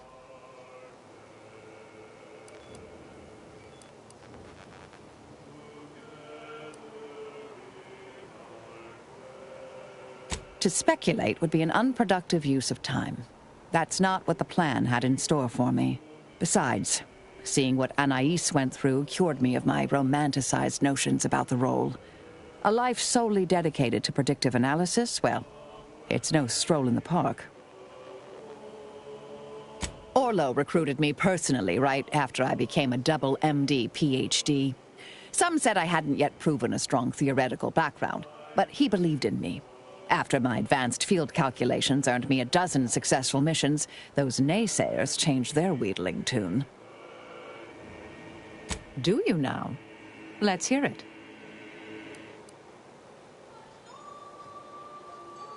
Another crack like that, and you might just find out. Our department employed a variety of methods to obviate hindrances and threats to the Order's efforts. We were considered wardens of the grand plan, helping correct it when needed. All of us are part of the plan. We follow the path intended for us by the architect. We should, at least. Now and then, some push back against their path, but it never ends well. Corrections can take time, even delay in the solving of the equation. That's where we came in, to get things back on track in the timeliest of manners. May all our travails add to the equation.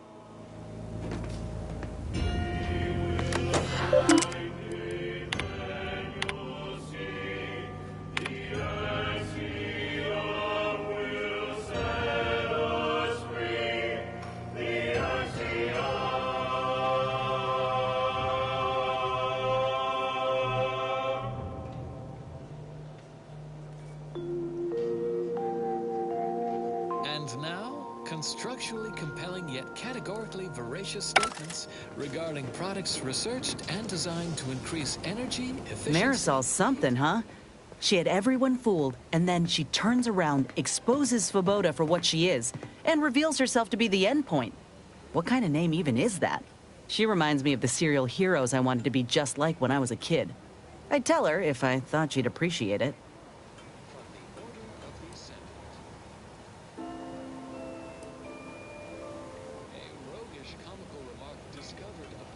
That's a step too far. And anyway, I think she'd pat me on the head and say, "That's nice, dear." Like she's cooing at a Raptidon pup that fell asleep in its food bowl. Anyway, this is me saying I think she was a good get. Much better having her in our corner than staring down the barrel of her gun, that's for certain. She's probably already got bugs listening in on us, so we ought to just stop there. Please continue to enjoy the background music, which I have selected. Sure. Got someone in mind? Ain't often you see an elder solving an equation with one hand and stabbing someone in the eye with the other. So the real question is, does she get along with me? I sure hope so. I'm keen to learn about her, though I reckon she's more of an abacus than an open book. Set in her ways, methodical. And law help you if you jostle her. Simplistic. Well, consider this a basic refresher course in remedial numismatics. Marisol settling nicely? Well, I assume so. I'm actually a little scared to ask. She's like a character from the Zane and Buddy serials come to life. I mean, the end point? Tell me that don't just scream lead ne'er-do-well in a suspenseful two-parter. Maybe don't tell her I said that, though. Always up for a little back fence talk, though I'm guessing you don't mean Val. The simplest definition is this. Now, don't go making a big ballyhoo about it, but I like Inez a lot. She's got far more depth than I ever expected from a logo wearer like her. It's been a treat watching her break free from her corporate overlords. Auntie's choices never had her back, or her best interests at heart. Underneath that friendly old lady facade, Marisol's a killer. Best me not forget that. Future's always changing, though. Who knows? Maybe Marisol will surprise us. In a good way, I mean. Not in a surprise attack kind of way. I hope. Sure thing. I trust you've got particular... Would be a prime number. And then what good are prime numbers? Wait, you ask? What good are prime numbers? There are all kinds of abstract number theory applications, and that should and would be sufficient reason to want them. But there are also, how should I say, practical applications, such as maintaining the security of bit cartridges. In fact, our archive uses primes for that reason and many more. The archive incorporates prime numbers for storage and retrieval on its ultra-efficient system of data bricks, as well as using prime numbers in the process of checking its memory stores for corruption, lest its calculations be tainted by such. But if you strive to become a numismatics researcher, there are several open questions in the area of prime number study. One such question is this: is every even member of the set N2 besides 2 a sum of 2 primes? It seems to be so, but no one has ever proven this conjecture. Similarly, are there an infinite number of prime pairs that differ by only 2 in their value? That seems unlikely, but we have been unable to find an upper limit. Perhaps you could discover one of these proofs and become the next senior tenured laureate of the Tertiary Adjunct School of Numismatics for the Order of the Ascendant. Such a lofty, and dare I say, elegant goal. Good disquisitions to you all, and good day.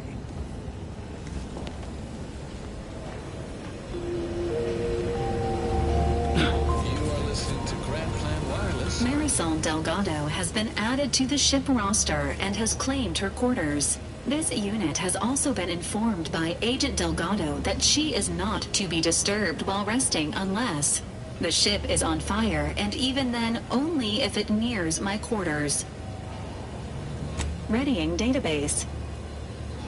Which member of the incognito would you like assessed? Trooper Silong's defection from Auntie's Choice makes her a prime candidate for full recruitment into the Earth Directorate. Please review the requirements for joining the Earth Directorate with Trooper Silong at your earliest convenience. This unit also recommends highlighting the posthumous benefits. Agent Delgado has asked that this unit not provide unauthorized updates on her aptitude or well-being. She instead requests that anyone wishing to form an opinion of her speak with her directly and within striking distance. Agent Delgado has also asked that the following addendum be provided.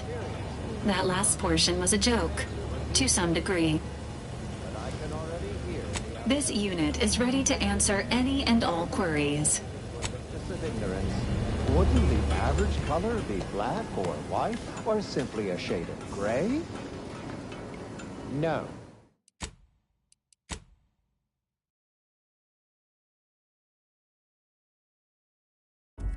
No, it would not. The answer is rooted